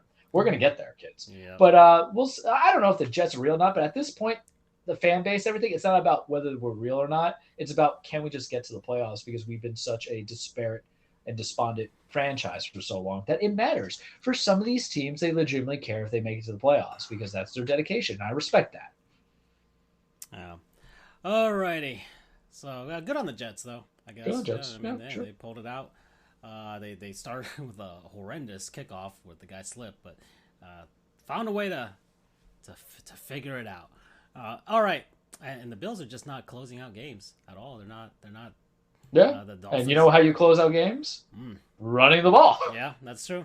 Yeah, same thing happened against the Dolphins. All right, so next, the Vikings beat Washington, the Commanders. Yeah, start getting used to that. But... Yeah. That's all I can say about that team. Yeah. Once again, the Vikings get hot, they can, beat a couple teams in the playoffs, but if not, they're not. Like, they're the only, they're like a division leader where just I'd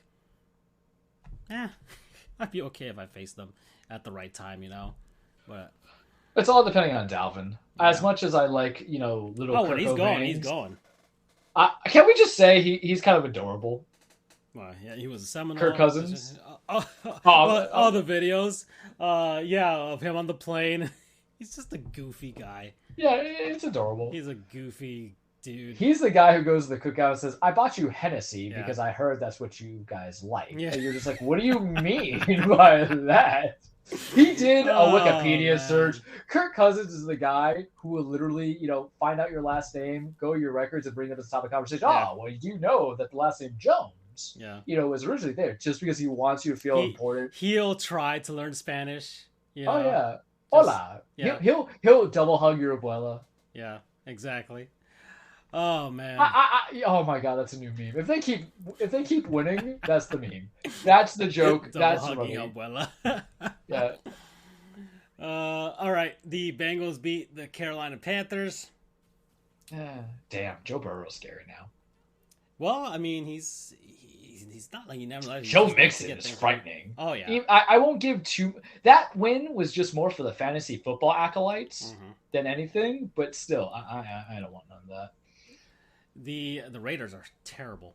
Josh McDaniels is terrible. Yeah, he's a horrible coach. I'm gonna preface it like that. You guys can put all that you want on Derek Carr. That's what happens. He's always getting that flack, and I understand he. And we said it before. Like, Derek Carr is going to be one of those guys that's going to be in Vegas for too long. Yeah. He's going to be there too long. He's going to be like Matt Ryan, who's sitting in Atlanta for too long. By the time he gets out, it's going to be too late. Yeah. Well, but the thing is, Matt Ryan made it to the playoffs. Made a Super Bowl, yeah. Yeah, he made it to the Super Bowl. He did something. Yeah. And with Derek Carr, it's like that's as close. Yeah. He was playing Raiders are not going to the Super Bowl. Yeah, he was playing as David Carr, essentially. Yeah. His brother was in there. But it really also just falls down to they deconstructed too much of Mike Mayock. See, they just released Jonathan Abraham today, or whatever their safety is. They hate so much about what Mike Mayock did as a general manager. And I get that to a degree, but what's the point? You couldn't get trade partners. Do you really think there's somebody else that's better on there? And you can't coach it, and you're not game planning it, and this ain't the medieval times where you gotta kill everybody that. But monarchy, But he feels is too Belichickian, where it's like Bill would do this. Bill, y'all don't know Bill, man. Bill does what Bill does to win, and that's why we at this juncture now like emulate Bill Belichick. Because greatness is a hard act to follow. None of his disciples have been able to replicate what he's done. That's probably their problem. They're trying to replicate what he's doing. Chasing Eric Mangini's shadow for the one time. Man, damn. That was one of those. The Mangini oath. Yeah, you want to know why we remember his name? Because he's the only one that came close. What? Yeah. One Super Bowl, or not one Super Bowl, but one playoff appearance, I think, at best? I mean, I think he would. Well, I was after Rex Ryan, right? So, yeah. No, I think it was before Sexy before Rex Ryan? Yeah, I think it was before Sexy Rexy. Okay, maybe. I'm not. But I think he went 10-6 with Chad. Yeah. I think. You know what? You talk on it. Yeah, with Chad before he got hurt, and then he eventually went to Miami. Yeah. But I think he went one time, and then he had a second chance over in Cleveland. And they realized, holy shit, it's Eric Mangini. We gotta get rid of this guy. Eric Mangini is only 51 years old. That haunts me because he looked 51 years old then. Yeah. Yeah. So let's see. 10-6 in his first season, postseason with Chad Pennington. There we go. There we go. And then went 4-12 the next year, and they fired him. And then Rex came in 2008. And then Rex came in. There we go. Rex Ryan, the ultimate fraud of good coaching. I think he had a good. I think he was fine. It was just that Mark Sanchez was just horrible. The story of the Jets. The story of the Jets. They just can't get the quarterback right. They gave him the Carson Wentz treatment. Like Mark, like it was all on Carson. Or Mark, the same way it was on Carson. Yeah. I mean, no one's saying he was excellent, but I felt like if you had developed a stronger unit on that offensive line, but that's 10 years ago these days. It doesn't matter. So that's the Raiders game. Penny trade me. Nothing to say about the Jags. No, whatever. I'll give the Jags props for winning. They won, right? Yeah, they did.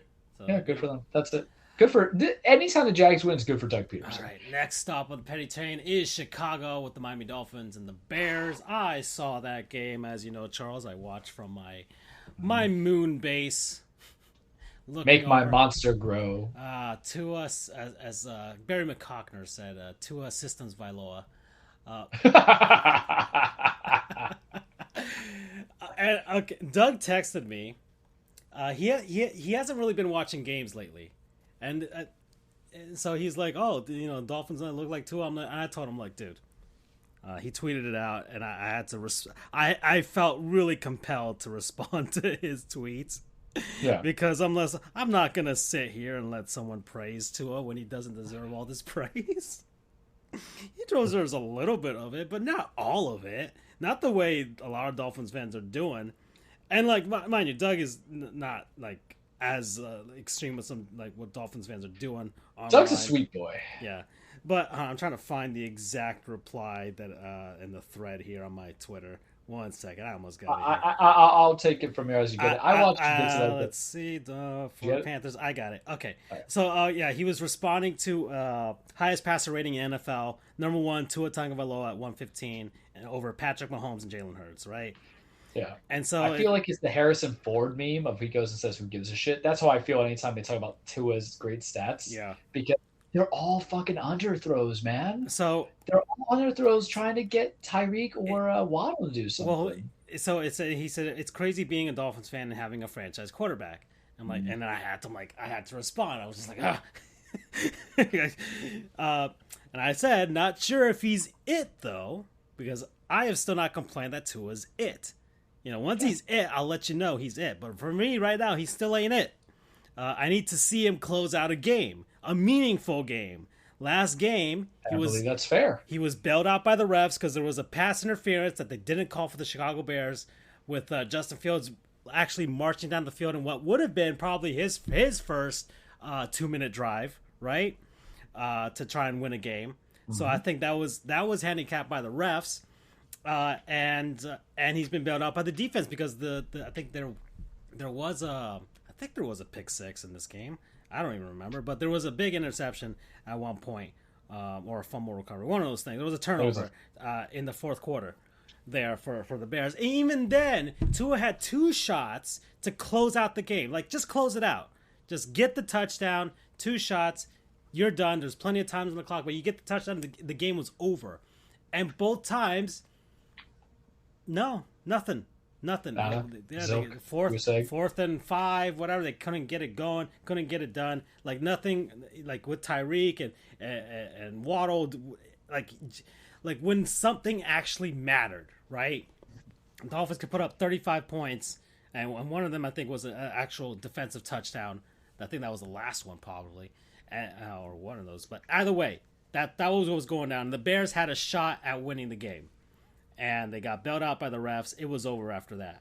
So I still don't see it. I still think, yes, the Dolphins did good. I'll tell you this. The Dolphins did good in getting Tyreek and Jalen Waddle.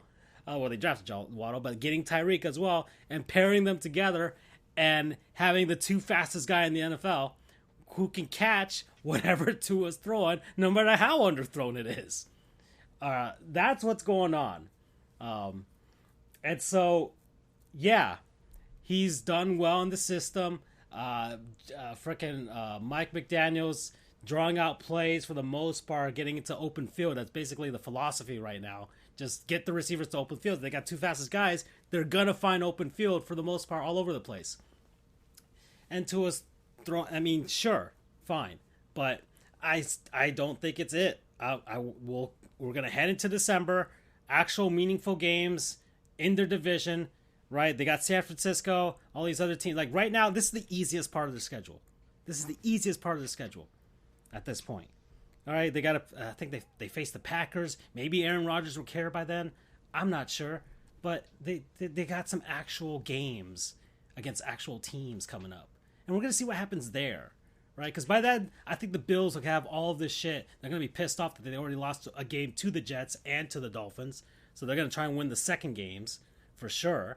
Like, they'll get it going, hey, as long as Josh Allen is there. So, there we go. Anyways, not it. Still ain't it. All right? Petty Chain rolls on. Let's go. So we did that. Dolphins game. Next is... gosh, man, this thing always reverts back. Let's stop in Arizona. Oh, man. Yeah, Geno Smith, MVP at this point. Give it to him. Just give it to Geno. Cowards. Yeah, exactly. You know who we should also give MVP to? Even though he's only been back for 3 games? DeAndre Hopkins has put in some fucking work, man. Well, I mean, he can only do so much now, can he? Yeah, I mean, might as well just have him, throw that ball. I love him. No, nobody. There's very few people who dislike DeAndre Hopkins. Yeah, you know who dislikes DeAndre Hopkins? Every Houston Texan. Well, that's not their fault. That's not his fault. Bill Billick over there in the corner, just doing that work.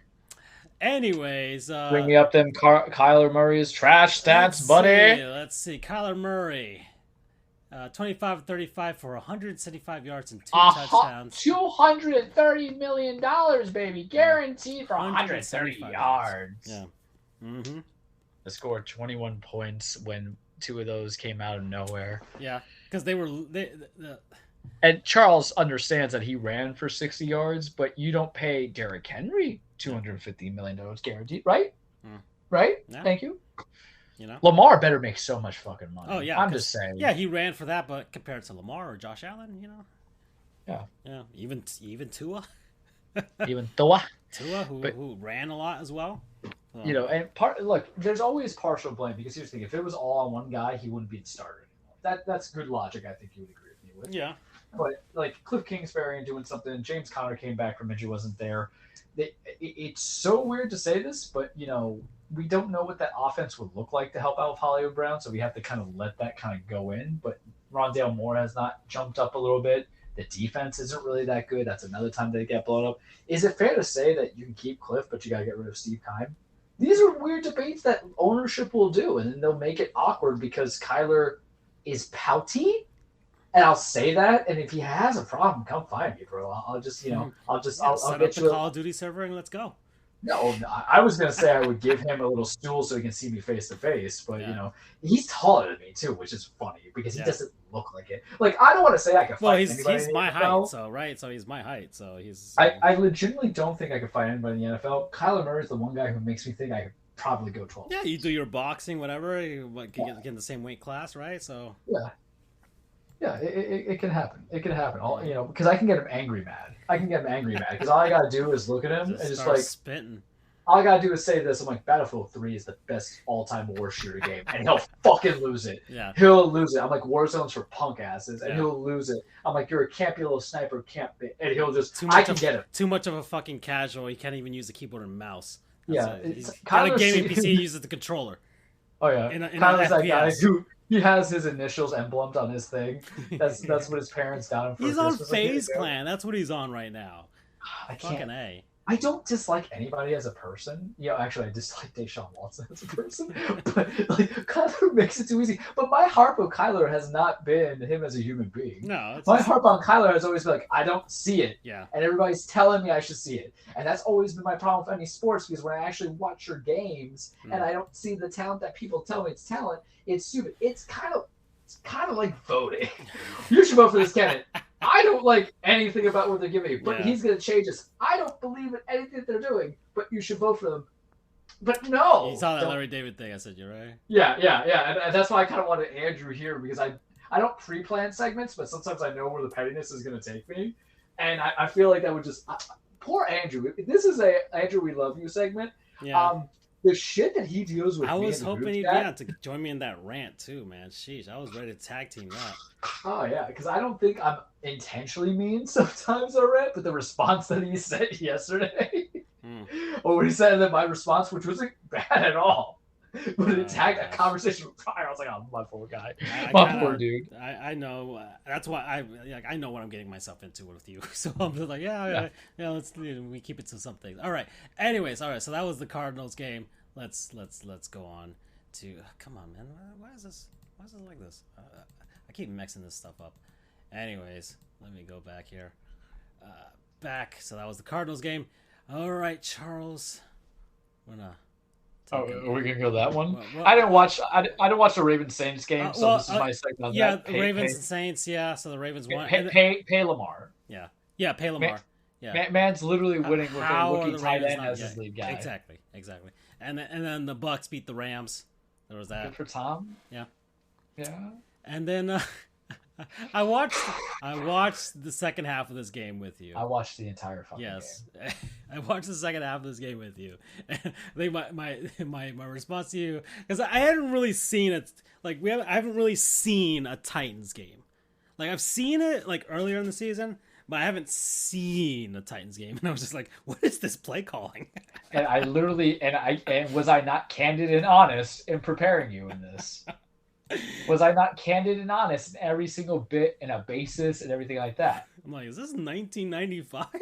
And I'm sorry. Let me preface something. I apologize to you and to Andrew for the slew of commentary that came out, for all the reaction gifts, for the statements, for all of the stuff that I said, the insults that came out that were plenty, because it was an onslaught that was never ending. This was the game that I have talked about. What, we're 9 weeks into the season? This is the game that I talked about that was the perennial seminal example of a Tennessee Titan offense. We do not look good on paper. We have beaten teams that, are not truly tested and battled. You're in the AFC South. And we're in the AFC South. And when we get the team, and we frustrated the hell out of Kansas City, and Jeffrey Simmons on the bottom, on behalf of Titan Nation, if I can say that as a representative, and I don't think you want me as a representative, I'm going to give you a representative. I'm sorry that your head coach has brainwashed you and everybody else to make it seem acceptable that you had to be out there for like 70 pass plays of Patrick Mahomes alone. That's how many. He had to run like 60, man, just for him to get 20 points. That your defense played exceptional. I'm sorry, and I apologize to national TV audience. Not that we screwed the pooch. We probably gave you a game that said, damn, Kansas City with the right matchup does not look good. So you're welcome. I'm sorry that you had a coach who literally does not know how to win, but knows how to lose very well. And I understand that Mike Vrabel was coach of the year last year. I understand that Mike Vrabel has had an excellent record as coach. This was a man who, when they went for the last field goal to make it 17, I was like, go for 4, go for the touchdown. What do you have to lose? Coming into it, because that defense was going to be gassed. So you have to play the numbers game. Derrick Henry did fine, and then they had a more. Even in credit to like guys like Mike McDaniel and stuff, like, and a coach that is into like sabermetrics and all that type of stuff would know that in that situation you probably should have gone for it. Yeah, and I'm sorry. Statistically speaking, I'm sorry for Malik Willis, because we're looking at those stats and they make it seem like on him. I watched the entire game. You're only throwing 16 times. Because of the fact that your philosophy is always to run the ball. Once again, they ran the ball 30 times. Yeah. And I want to see Malik run it more. God bless Derrick Henry. I'm going to give it to him. I'm going to give it to him. I'm going to give it to him. Yes. I was running too hard on it. I guess he requiring a win, especially in this, like that would have been too much. But I wanted someone to care more than me. That's what it was. And he ran a lot, and we have to make him easy.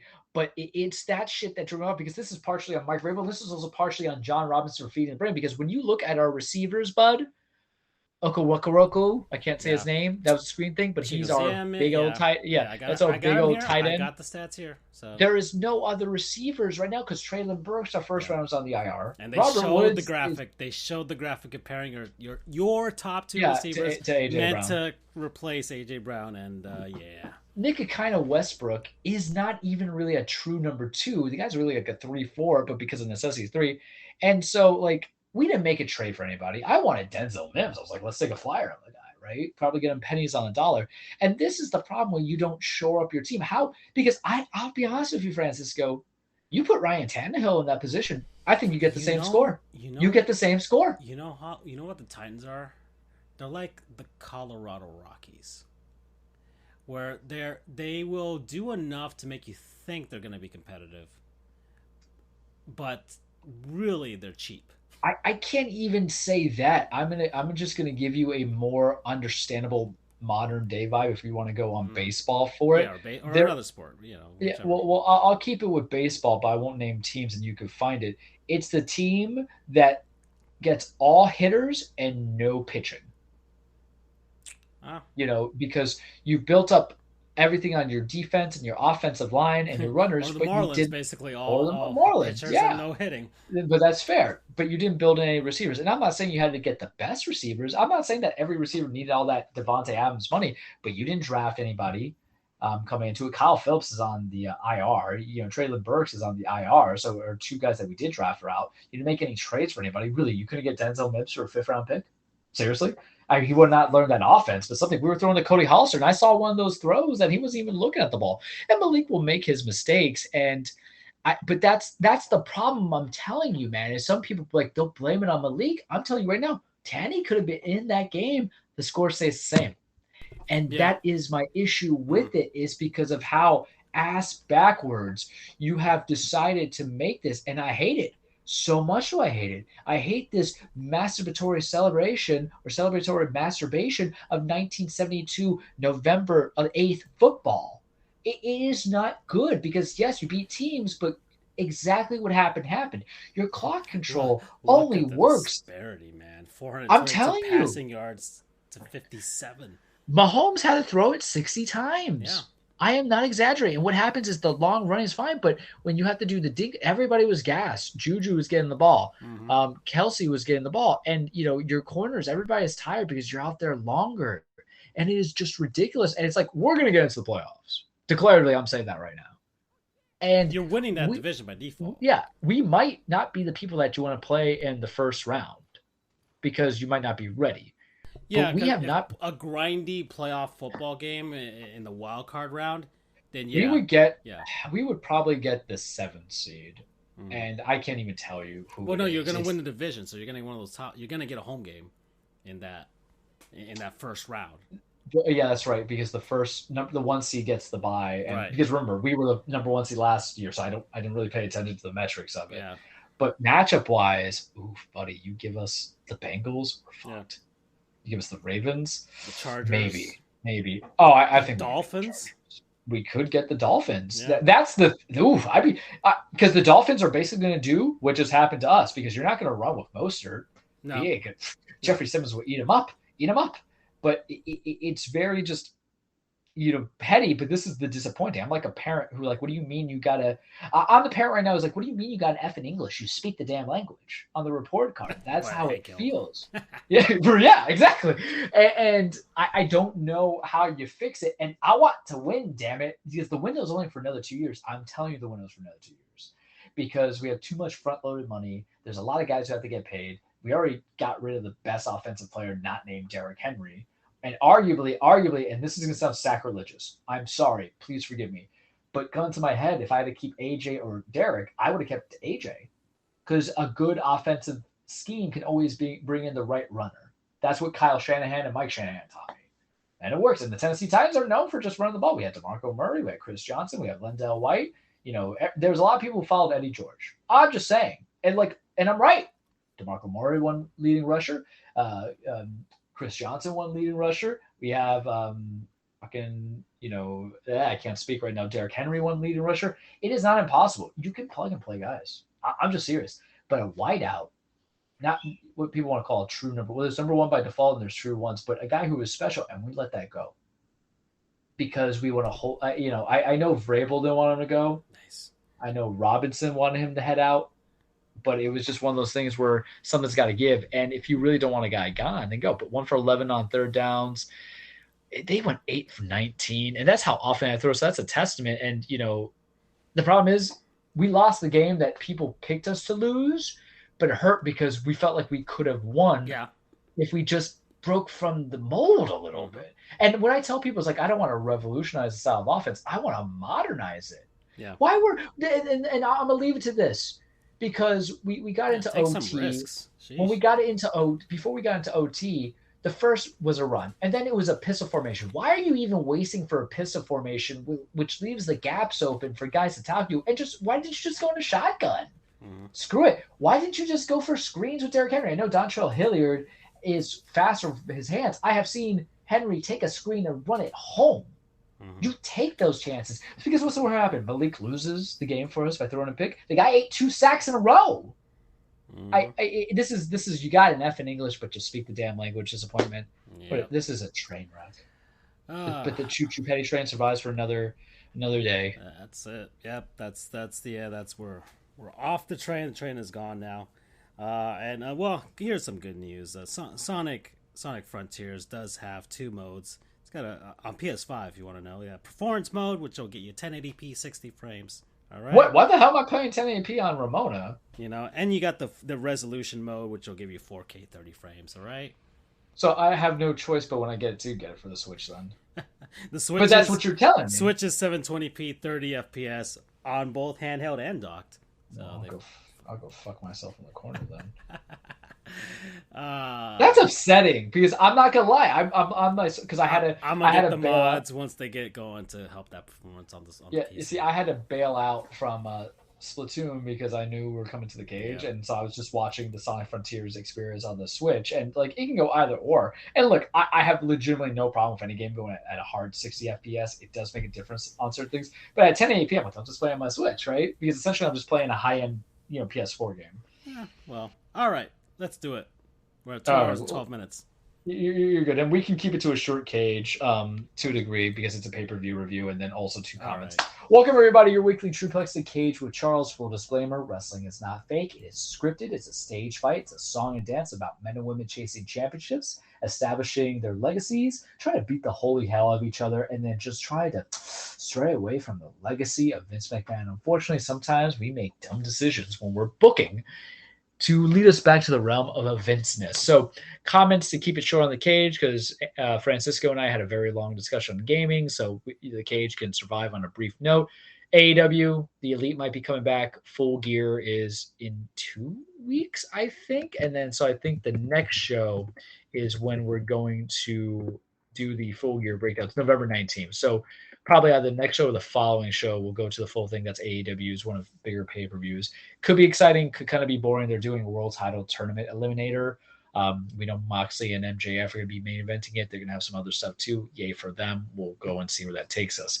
New Japan, things are happening. TV titles tournament's happening. I haven't given much interest into it because I hate that TV title. It looks ugly. I get what they're coming from. It does not look bueno. And what do we like, Francisco? Things are bueno.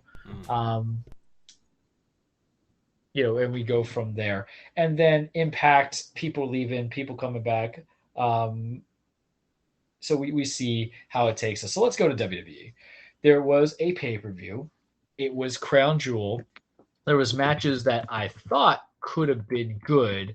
And this is the 3rd full pay-per-view under the Triple H administration. I don't really count SummerSlam too much because the stories and everything were kind of leading into it. And I'll tell you now, overall, to me, the pay-per-view was a C.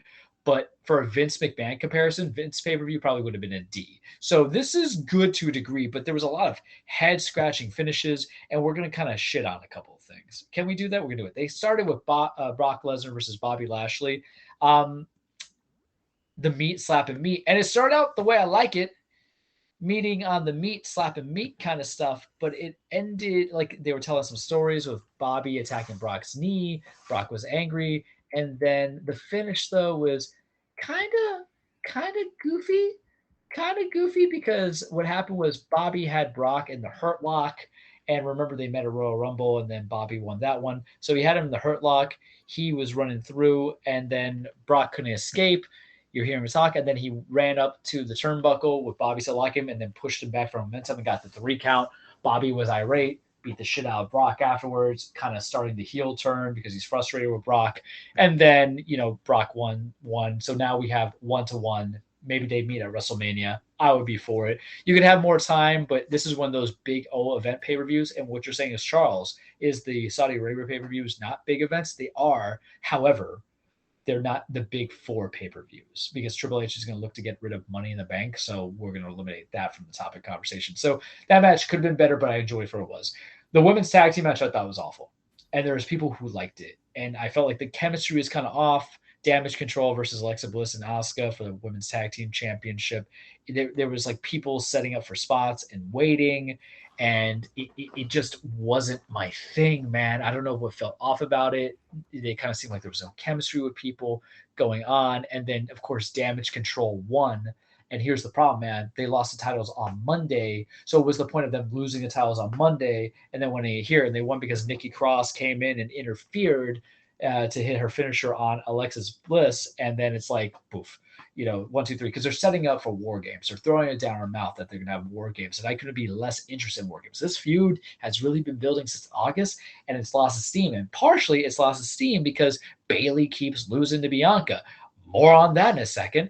Drew McIntyre versus Karrion Kross steel cage match. It had the old-timey kind of effect of what I liked in the old school wrestling and cage matches, and then once again, Drew won because Scarlett interfered and locked the cage door, but Drew was like, well, you feel like the cage door, I'm just going to climb up. And he climbed over it, and she tries to unlock the cage to get Karrion out there, and Karrion was a little slow to the draw.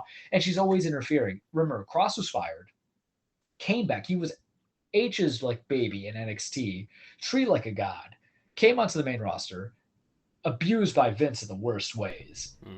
Got fired, came back, and if you can't give him a clean win against a big name, I understand Drew can't take a loss either, but something's got to give. Who has more of ability to reestablish the credibility? The guy who's kind of been doing it pretty well the last couple of years, or the guy who just came back on a flyer? And that's why you should have had Karrion win clean. My guess is they'll finish it off at a SmackDown instead of a pay-per-view, where Drew loses to Karrion and just build from there, and then maybe we get Drew and Walter at some point, or Gunther, which would be great. But it wasn't really a good look for Cross, so I felt bad for him to a degree. Moving on, OC, The Club, AJ Styles, Carl Anderson, Luke Gallows versus Judgment Day, Finn Balor, Damian Priest, and Dominic Mysterio. I enjoyed it. I thought it was a good match. It was a nice little taste test of what I want at Survivor Series, which is Finn Balor versus AJ Styles. 2 phenomenal performers. AJ Styles is the phenomenal one. We love him. He can get a 5-star match out of me if I wrestled. Him and Finn go back because Finn was the original leader of the Bullet Club, and then AJ was the second leader of the Bullet Club. And what's so weird for me, man, is the fact that they're mentioning all these other factions from other organizations now, because Finn doesn't even acknowledge the other organizations' promotions. But I'm just like, I don't care. Say that they're Bullet Club Bullet Club people. Say that Carl Anderson is currently the never openweight champion for New Japan. Have fun with it. It's so weird, but it makes sense because what they're doing, I feel like, is Hunter is treating the other promotions the way you treat soccer, like La Liga and all that stuff. It's the same player just going to play for all these different teams. I'm borrowing and transfer World Cup. That's what it feels like, and that's kind of cool. Wrestling has a connected togetherness. I don't need a super show. I don't need a forbidden door, but I need you to acknowledge the logic. Match was good.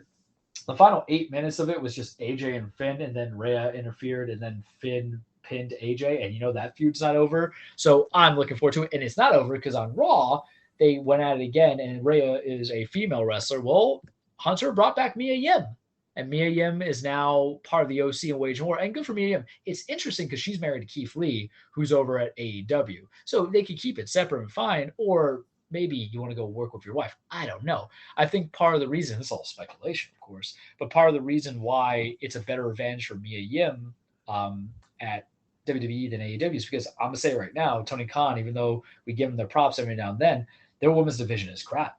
They haven't done well enough to really shape it and make it focused. And I think part of that is just the same players playing. You got to rotate some people, but they don't even give them TV time or stories. And there's a lot of good talent on the AEW women's division. I love Jade Cargill. I think she's, everything that you want to build into a superstar. Britt Baker gets her love in there. Thunder Rose is injured. Toni Storm's around. She used to be at WWE, but she was cast off and fired as well. And then you have Willow Nightingale who's getting some momentum. There's talent, but I feel like it gets overstretched by Tony Khan having too many toys to play with, right? And that's wrestling. You were just making your own thing. But Judgment Day 1, good match. Probably the second best match I saw. Braun Strowman versus Amos. It was a match. Amos is very raw, very green. He's probably not long to be in that promotion forever, but you saw two giants kind of beating the hell out of each other, and then Braun won with a power slam, leave it be, go from there. Amos talks too much in his matches, too much trash talking, and sometimes if you're a giant, being a little intimidating by being silent helps out too. What do I know? I'm like 5'7". I'm only tall in front of the children, right, and the midgets. And everybody else in between, short people, whatever you call it. I don't know the proper words. I think Tyrion Lannister, because I like Game of Thrones. So sorry if I offend anybody on that statement. And then we get to that's a good save, right? There you go. Then we get, Francis like, Jesus, we're going to cancel. Listen, I'm not Mitchell, whatever he is.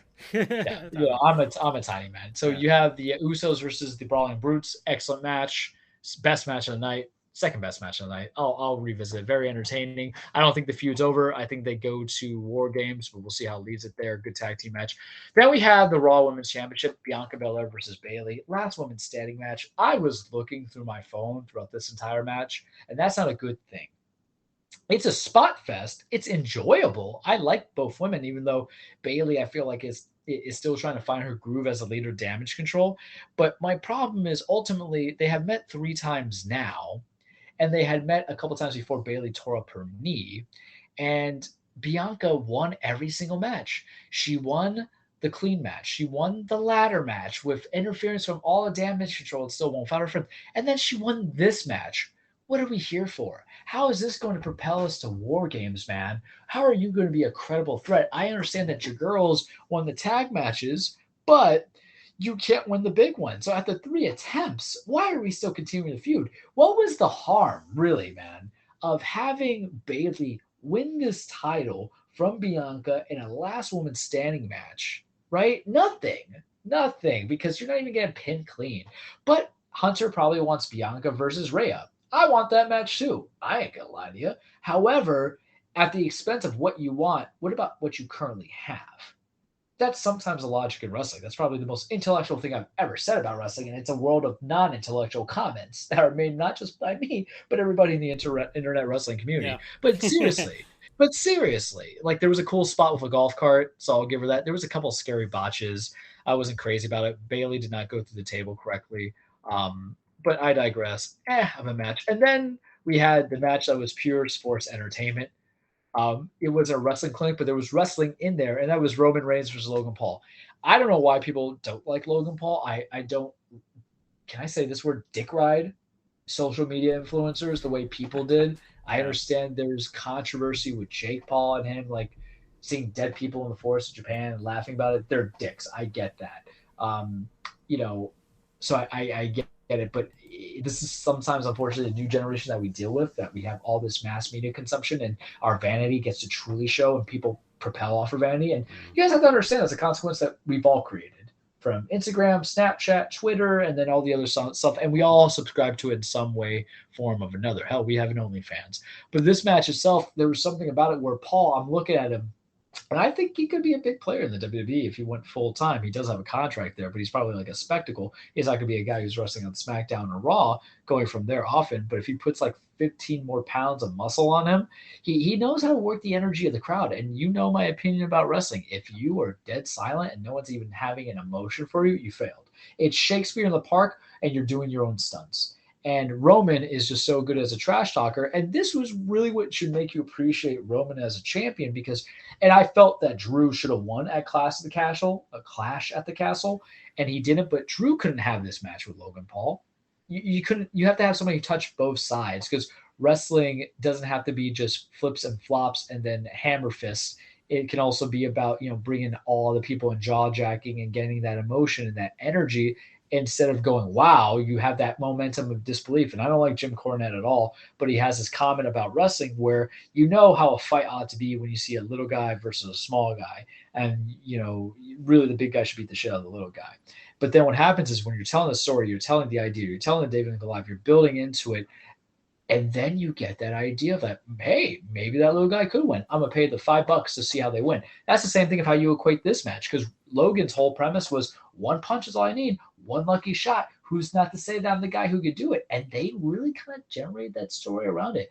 It got a little too messy at the end because you had Logan Paul's people come out and his brother came out, and then you had the bloodline come out. And yes, I was going "We the Ones" with my finger when it was being raised, as if Roman saw me, but maybe we have a special connection that we don't know about. I bought the shirt.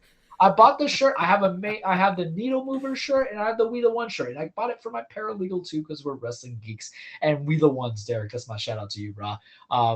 But it is. You didn't see me, but if I was in virtual, you would see me raise the finger because I was too into this.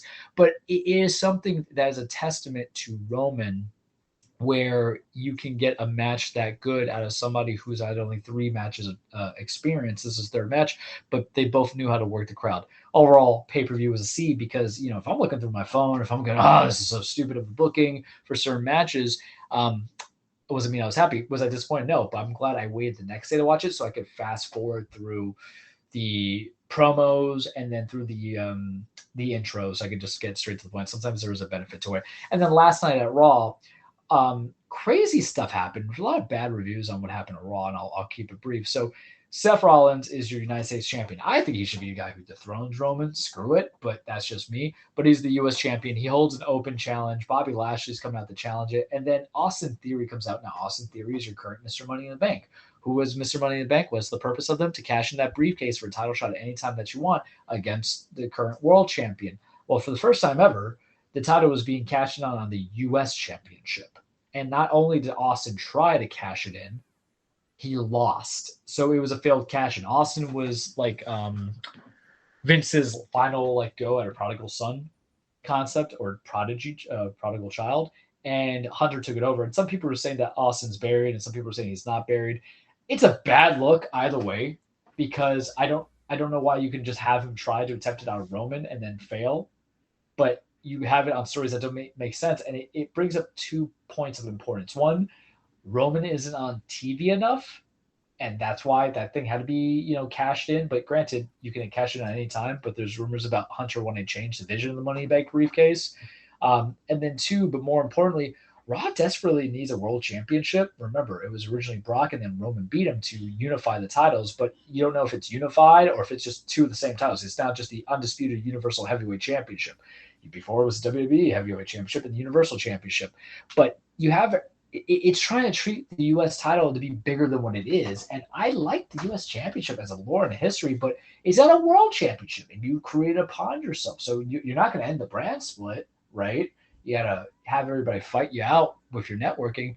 But I feel bad for Theory. The guy's 25 or 24. He's going to have a long life ahead of him. And then maybe they can create new characters for him, and he can create his own character. His ring work is actually near impeccable. It's very good. People who don't like him just hate him to hate. And that's my problem with wrestling fans, man. I got to tell you, the one thing that really bothers me with him is you are so up in your ways and being obstinate about what you like and what you don't like that you can't acknowledge the actual talent in front of you. Stop that. Get over it. Let's just all enjoy wrestling. Stop that right now. You got an F in English. What is this? But I feel bad to a degree because I feel like it halts his momentum a little bit, but it really kind of tells me, what are we going to do now? We know War Games is happening, and that's on November 26th. So there's 2 pay-per-views we got this month for WWE and then for AEW that we have to build up. But it was an interesting note because it was the first time someone tried to cash in on a mid-card title and failed, and it really hurts. I would rather he try to cash in on the World Championship on a random SmackDown when he tries to make an attack on Roman and try to have a TV match or something, and then there was interference and it's canceled. There's better ways to create it. And that's the problem, too, with wrestling. When you take out the performance-wise and you go into stories, man, if you go and say, I would have booked it like this better, we hold on to that, and I hold on to that, because it's the same way of adapting a movie or a book or a video game onto the big screen. A TV show, book, or a video game. You're like, I would include this. I would have done that. I would do this. And you really take out you're not nitpicking for enjoyment anymore. You're nitpicking because you thought the quality of the product was that low. And you can't have that happen Or else, not everybody gets the opportunity to redo Little Women for the 5th fucking time in Hollywood. I don't understand how that movie gets made 5 times, even though I've heard the current one's very good. I haven't had the chance to see it. I'm a little bit of a cinephile, just so you guys know. Unlike, other things like an audiophile like Laszlo, and What We Do in the Shadows. And that's all I got for you this week on The Cage. See, I brought it all together.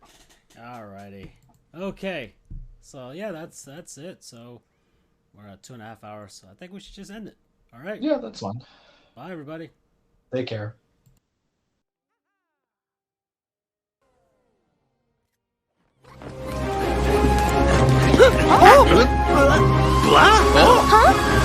Huh?